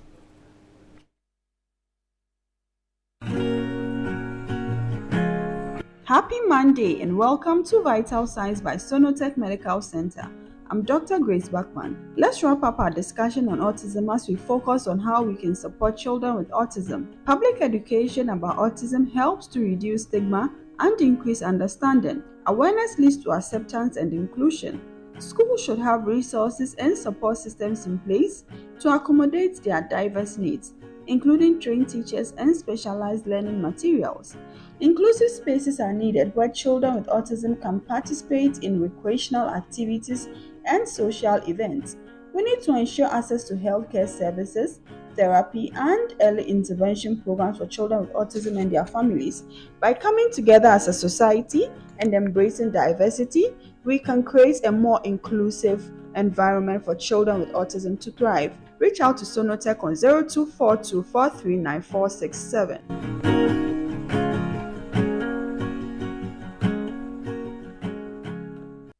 There is time for everything, including exclusive breastfeeding by mothers. which starts within the first 30 minutes baby is born till the time the child is 6 months old. Grandma, Grandpa, husbands. let's all come on board Good Life and insist that our child takes only breast milk for the first 6 months. No food, no water, no gripe water. Breast milk has all the nutrients the child needs to grow strong and healthy. So I ask, how is your good life? Remember that exclusive breastfeeding for 6 months is best for baby, and good growth starts with right nutrition at birth. Good Life, live it well. It's an everyday thing. Good Life from Ghana Health Service and partners with support from USAID.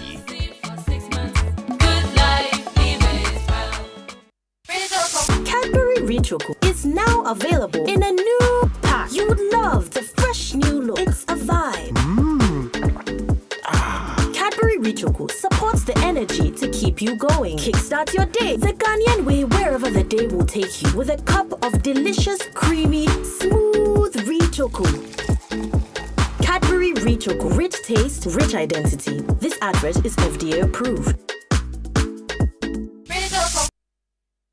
Let me tell you about My King. Always looking out for the family and making sure we have the protection we need. Mine has been caring for our family from generation to generation. Let me tell you, mine makes sure I smile always. Mine makes sure we save money. Abba, these women are at it again. Is it your husbands you are speaking so highly of? Oh no, we are talking about the new Pepsodent 200 grams. It's the Pepsodent Kokroko promo. This is the Pepsodent 175 grams you have always loved. Now with an additional 25 grams free for cavity protection and 10 times stronger teeth for your entire family. Grab yours now. This advert is FDA approved. Hey, welcome back to work. Charlie, thanks, bro. Thanks, the bro. malaria really knocked you down, eh? Charlie, no joke. Hey, fever, headache, vomiting, loss of appetite. I couldn't even eat my usual fufu. You and fufu? How we go do it? I hope you got tested before the malaria treatment. Oh, yes, I did. And thanks to Malatu, I kicked out malaria one time. Sharp. Anyway, sorry to ruin your excitement, but your boss asked of you. Okay. She says she has plenty work for you. No problem, Charlie. Strength day. You see, When malaria strikes, take Malatu, containing Artemether and Lumefantrine. Comes in tablet and suspension for the effective treatment of malaria in adults and children. If symptoms persist after 3 days, consult your doctor. Malatu is manufactured and distributed by Ernest Chemists Limited. This advertisement has been vetted and approved by the FDA. Imagine going to your favorite wache joint and Amalia tells you, boss, wale is finished, curry is finished, and shit or cry is finished. So that thing can pain. Now compare that feeling to having everything you want on your wache with lay, gari, and plenty shit or peche like that. Just like that soche wache, that's exactly what Akwaba Magic gives you. Enjoy rich Ghanaian stories like the second season of the legendary Inspector Bediako, the captivating Madame, and so much more on DSTV channel 150 and GoTV channel 102. Akwaba Magic, dear. Enjoyment and kazankasa. Now available on DSTV Access and GoTV Plus. Akwaba Magic, Ghana's most loved storyteller.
This is the Super Morning Show on Joy 99.7 FM, and very soon we'll be getting onto the phone lines. We'll be speaking to the regent of Mepe, Togbe Kosi Nego, shortly. But first, escape to Royal Cozy Hills Hotel, Japa, Dubai, as you know it. You've seen the rest. It's now time to see the best. Take a break from work, and take a break from the south. The Royal Cozy Hills Hotel, Japa, Dubai is a place to relax, rewind, and re-energize. It's away from the stress of the south. Now, this is what awaits you. Unforgettable safari experience, amazing array of wildlife, including lions, hippopotamus, zebras, ostriches, among others. Using our spacious and well-secured game tour vehicles or using our squad bikes, water sports such as jet skiing, boat or canoe rides, various family games to keep you and your families excited every day. Great tourist attraction in the Upper West region, including the Mushroom Rock, Slave Caves, etc. Escape from the south, escape to the north, escape to Royal Cozy Hills Hotel, Japa, Dubai for an unforgettable safari experience. Please call 0501 694280 or 0248 844463 for your reservations or inquiries now. Now it's the Junction heyday. Are you looking for the latest gadgets, home decor, and also appliances, fashionable clothing, or the most appetizing food to enjoy? Now join us at the Junction heyday to explore, shop, and enjoy with family and friends from now till the 5th of May. Now, from 10 a.m. to 7 p.m. You can shop up to, when you still listen to this one, 70% discount. Wow. These are the things that Mama V gets to know, then she's excited. But everybody's excited by discounts most anyway. Definitely. Because we're talking about Junction Heyday Kids Weekend with Playwrights. This is from the 20th to the 27th, and it's already been running. We know that's happening. It happened on the 28th through, but it's going to happen on the 4th and the 5th of May. Cultural performance already happened on the 20th.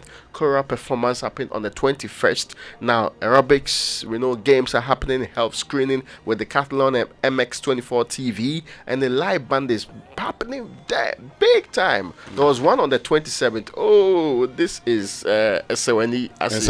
Yeah. Okay. Yes. There will be lots of fun for kids, including face painting, boat ride, bumper cars, and also a picture with their favorite cartoon characters. The Junction Mall heyday is big. It's always been very big. It's going to be bigger and better. Follow us at the Junction Mall GH on Facebook and Instagram, or call and WhatsApp us on this number 0540 221774 for more information. The Junction Mall. Join, explore, shop, and enjoy.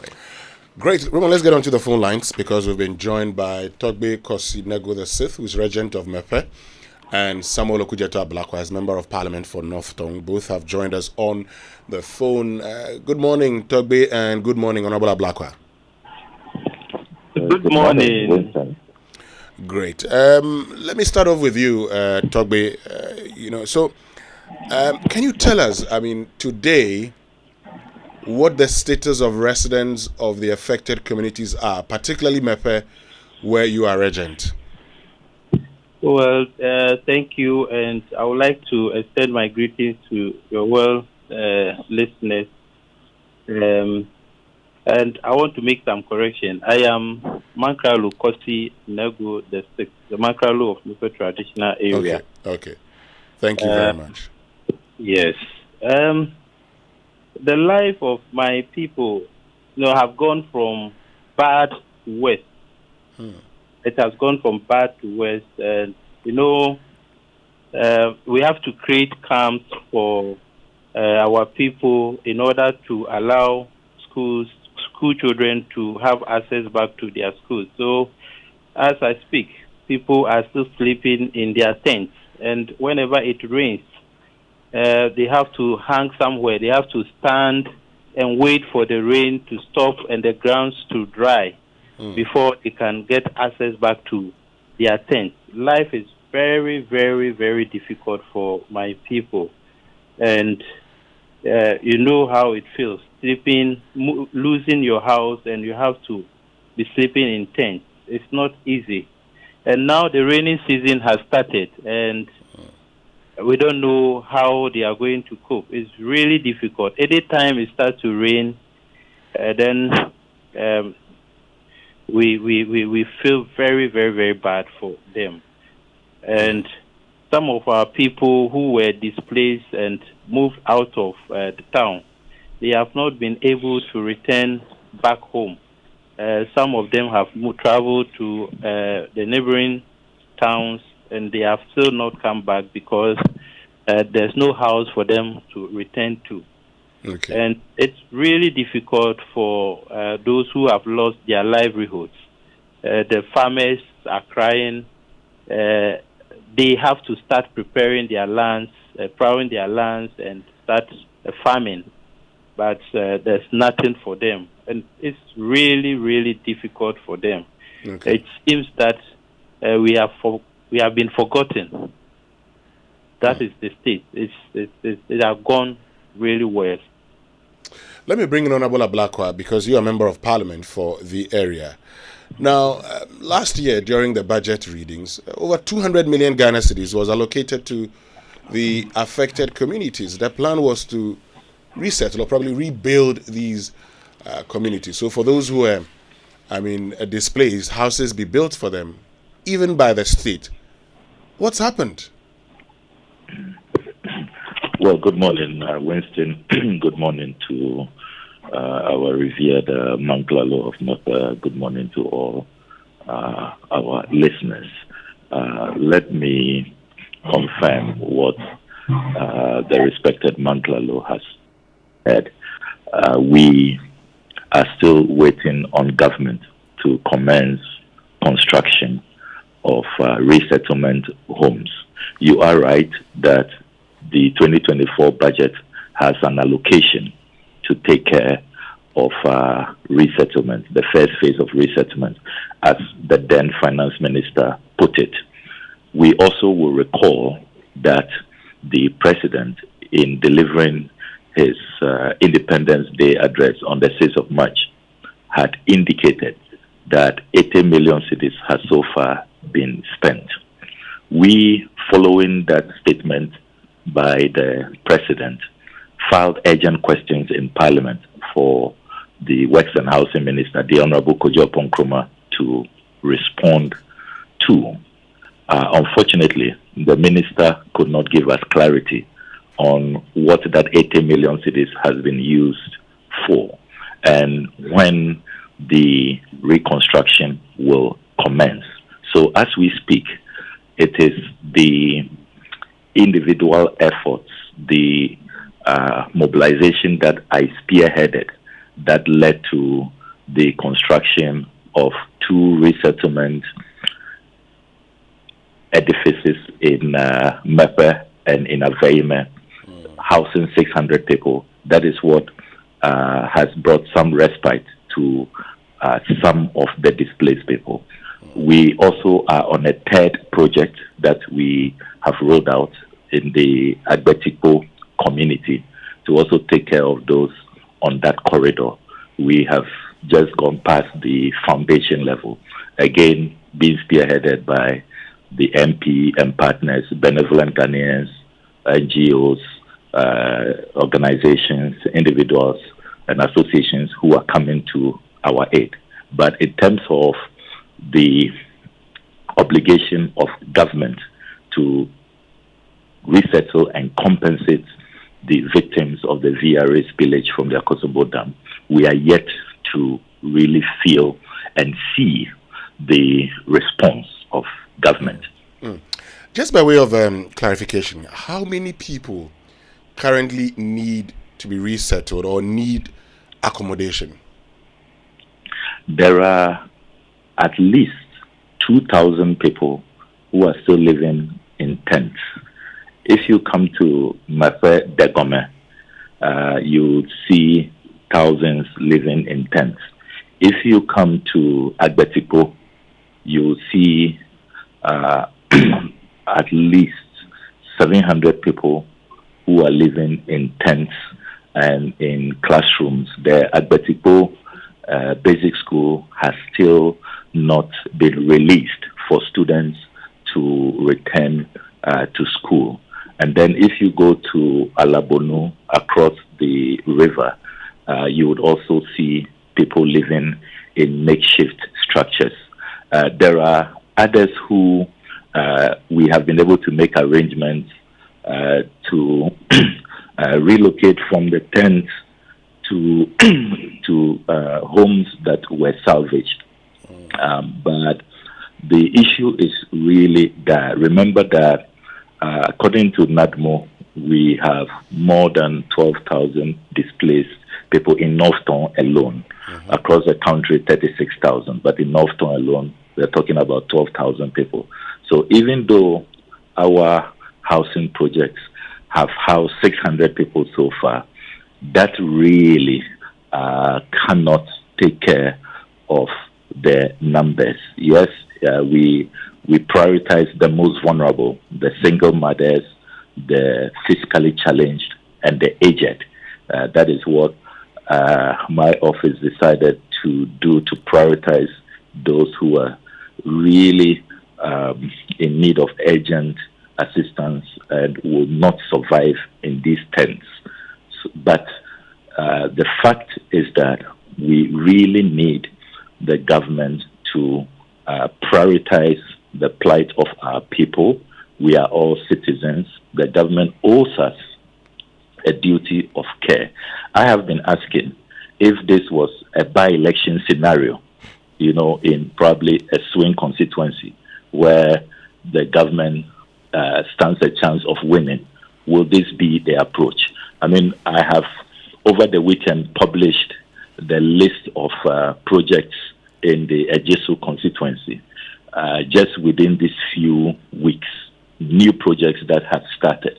When we see these things, we are not convinced that government is not coming to our aid because they lack resources or they don't have the funds.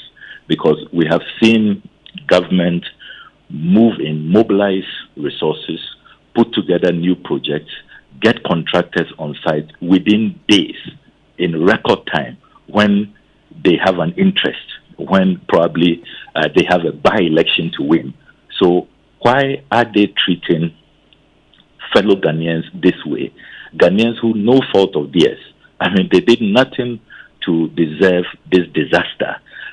They have sacrificed for decades, so all of us will have electricity. Some of them even were not fully compensated when they have to give up their land for the construction of the dam.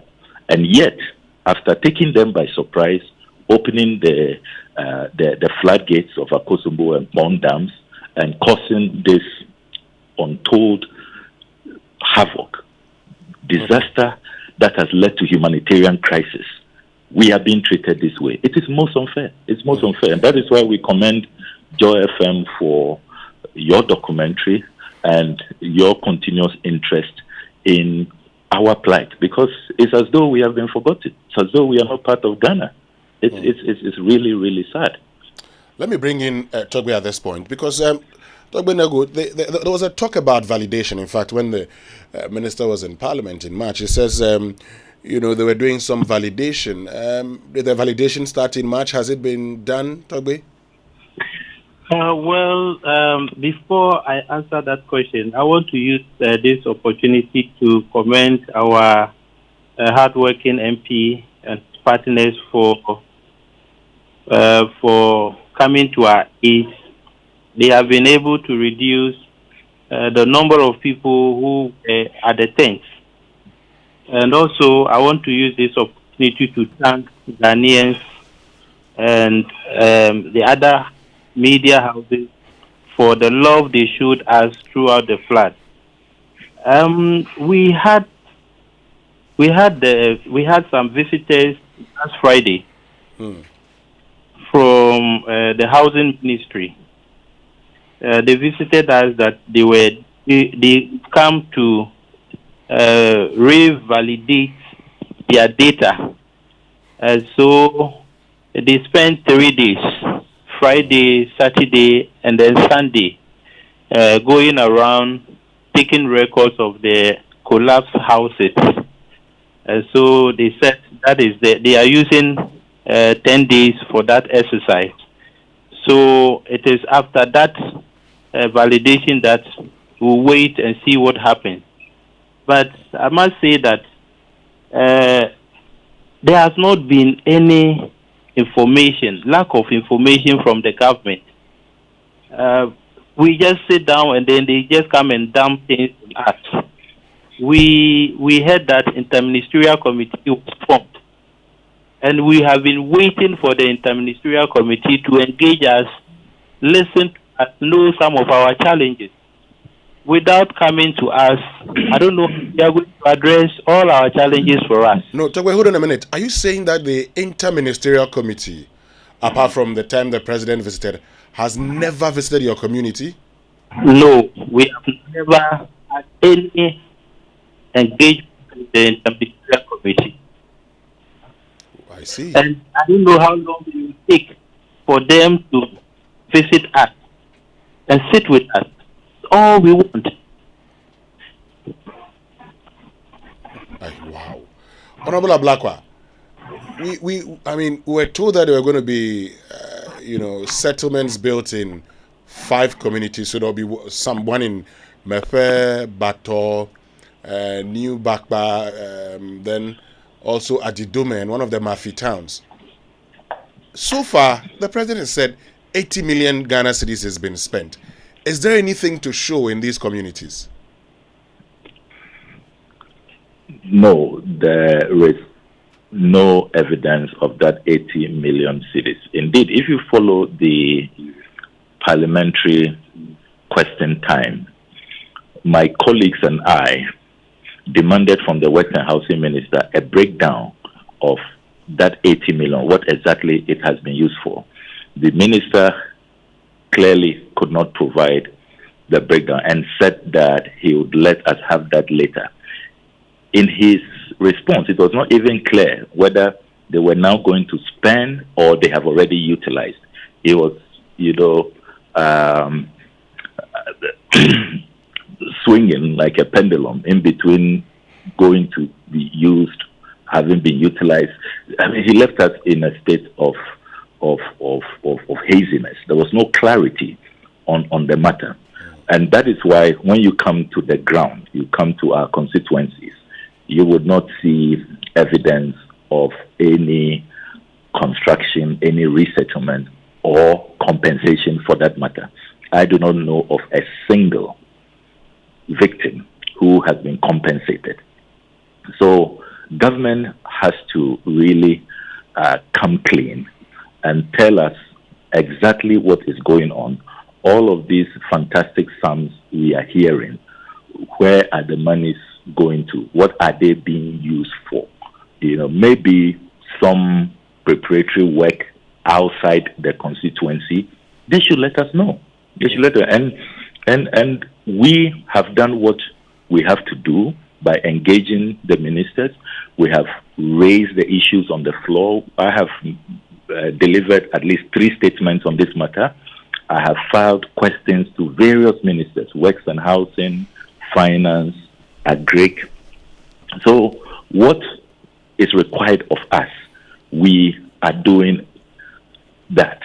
I am, at this point, not even clear in my mind if the interministerial committee is still working. I don't know if it has been dissolved or it is a committee that remains active, because we have not been engaged. We keep requesting meetings that at least even allow us the opportunity to submit data to you. We have data on all those affected farmers, those who have lost property. This validation that the Works and Housing Ministry has now, a few days ago, sent officials to carry out could have been done long ago. Working with NADMO and assembly members, we have put the data together. If there is real commitment, we would have, provided this data, and you will know how many people have been affected. Okay. NADMO has the number. NADMO is aware of where everybody can be located, where the people are, what has been lost. Our chiefs have the data. The MP's office, we also have it. The DCs have it. So one wonders what is going on. Okay. Simple things are being made to look so complex. And after all these months, so it's been more than 7 months. You ask that if Ghanaians had not come to our aid, if I hadn't set up this Accountability Elders Council, open an account for all the donations to go into, an account I'm not signatory to, and we mobilize those resources to build these houses. It means that after all these months, 7 months and counting, our people will still be living in tents and in congested classrooms. I mean, we can't do this to citizens. Okay. We cannot. Finally on this bit, so we're told also that for those farmers who are displaced, some monies were going to be available, some $42 million or so. Have they also received these monies? So, on the part of the farmers, the only communication I have received is from the Honorable Agric Minister, the Honorable Brad Champo, who reached out to me last week that they now have mobilized some fertilizers. He didn't talk about money. He said fertilizers for affected farmers, and that I should submit the data of affected farmers to his office, which I have promptly done. So I'm waiting for the ceremony. The Honorable Minister says that he is hoping that in the coming days, he will come to the constituency and hand over the fertilizers. But in terms of the earlier promise he made about some World Bank support in excess of $40 million, he has not provided any update, and nobody, no farmer has benefited from those monies he talked about. What I can speak to truthfully is this new package his ministry is working on for farmers, affected farmers. And he told us specifically that it will be in the area of fertilizers to help affected farmers to go back. But you see, I am hoping that it will not just be a fertilizer support, because if their current conditions are not worked on, our farmers are living in tents. They have their farms submerged. It's just now that the water has receded. There will be the need for some soil testing. Can they return to those same lands? What about compensation? They invested so much in what they planted: rice, pepper, maize, and the rest, vegetables and others. Now, are you just going to give them fertilizers and say that, look, forget about all your losses? We haven't even checked the land, whether it will work after all of the submersion, the contamination, because remember that they were submerged under heavily contaminated water, as confirmed by Ghana Water and the Ghana Health Service. Are we not going to do any soil tests to be sure that it is even safe to go plant and return to those same farmlands? So a lot of the work that has to be done has not been done, is not going on. And one really wonders, where is commitment? Where is our duty, our obligation, our constitutional mandate to the people we represent, who have elected us, giving us a mandate to serve them? To be honest, so far the response falls short of what is acceptable and what is commendable. Well, we're still going to be following up on this particular issue. At the end of it all, we want to ensure that the good people of Mepe and other areas that were affected are resettled and compensated. But thank you very much, Honorable Samuel Okuyeto Ablakwa, a Member of Parliament for North Tongue, for joining us. And thank you also, the Mankralo of Mepe, Togbe Kosinego the Sith. We're grateful that you made time to join us. We'll be with you throughout in making sure that you get everything that you must get. Thank you. We're grateful. Thank you very much. Thank you. Great. Well, so that's the sad situation in these two communities. Raymond, we're going to be talking about that shortly. But first, shop, scratch, and win in the Sunlight cashback promo. Buy any 750 ml Sunlight dish wash promo pack. Scratch and text the unique code to *380*30# and get your instant cashback right there. No. Buy more, win more. Promo packs are available at any grocery shop or supermarket near you now. Sunlight dishwash, fast oil stain removal in just one wipe. Sunlight, do more with less. Terms and conditions apply. Now, Champion Carbolic Soap, popularly known as Guardian Soap, is now 4 Ghana cedis for 1 bar. Unilever's Ghana, Champion Carbolic Soap is and has always been your skin's guardian against germs that cause most skin diseases. No need to wait. You need to grab your Champion Carbolic Soap now at only 4 Ghana cedis. It's widely available at all major retail shops and local convenience stores near you. Champion Carbolic Soap. Guardian Dadana. We'll be right back.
Only at the top sometimes, isn't it? But anyway, Kingdom Books and Stationery Limited, your number one supplier of quality office essentials, equipment and furniture at affordable prices. They've introduced an online store for your shopping convenience, which means you can now shop by simply logging on to kingdomstoreonline.com.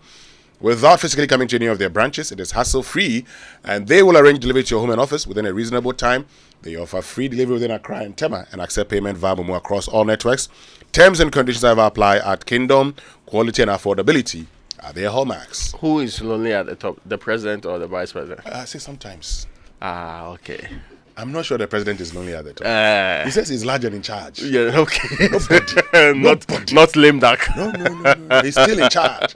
Anyway, now with MTN Pick and Pay Later, you can now buy a sleek and trendy smartphone, properly so-called smartphone, and enjoy the luxury of paying in convenient, easy daily, weekly, or monthly installment plans. All you have to do is walk into any of our selected MTN service centers to choose your favorite from a wide range of mobile phones on offer.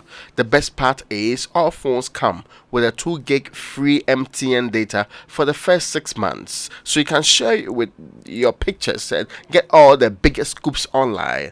Go on, share the exciting news with your family and friends. Let them know that you can pick now and pay later on MTN. So what are we doing today, Ubate? Are we getting a new, iPhone 15, 14? This is it's pick and pay later, not kinker. Relax. Yes, you pay later, can do daily, monthly, or even let me tell you weekly.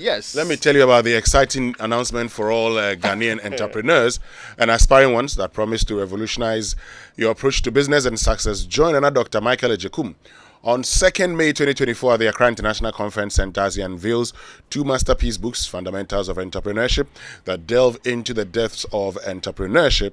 And as part of the event, the Ghana Entrepreneurship Exhibition is being organized to bring entrepreneurs face-to-face with buyers and patrons. Come sell off your goods and services as you witness the launch of 2 great books on entrepreneurship. For inquiries, call 0508 110755 or 0592 409091.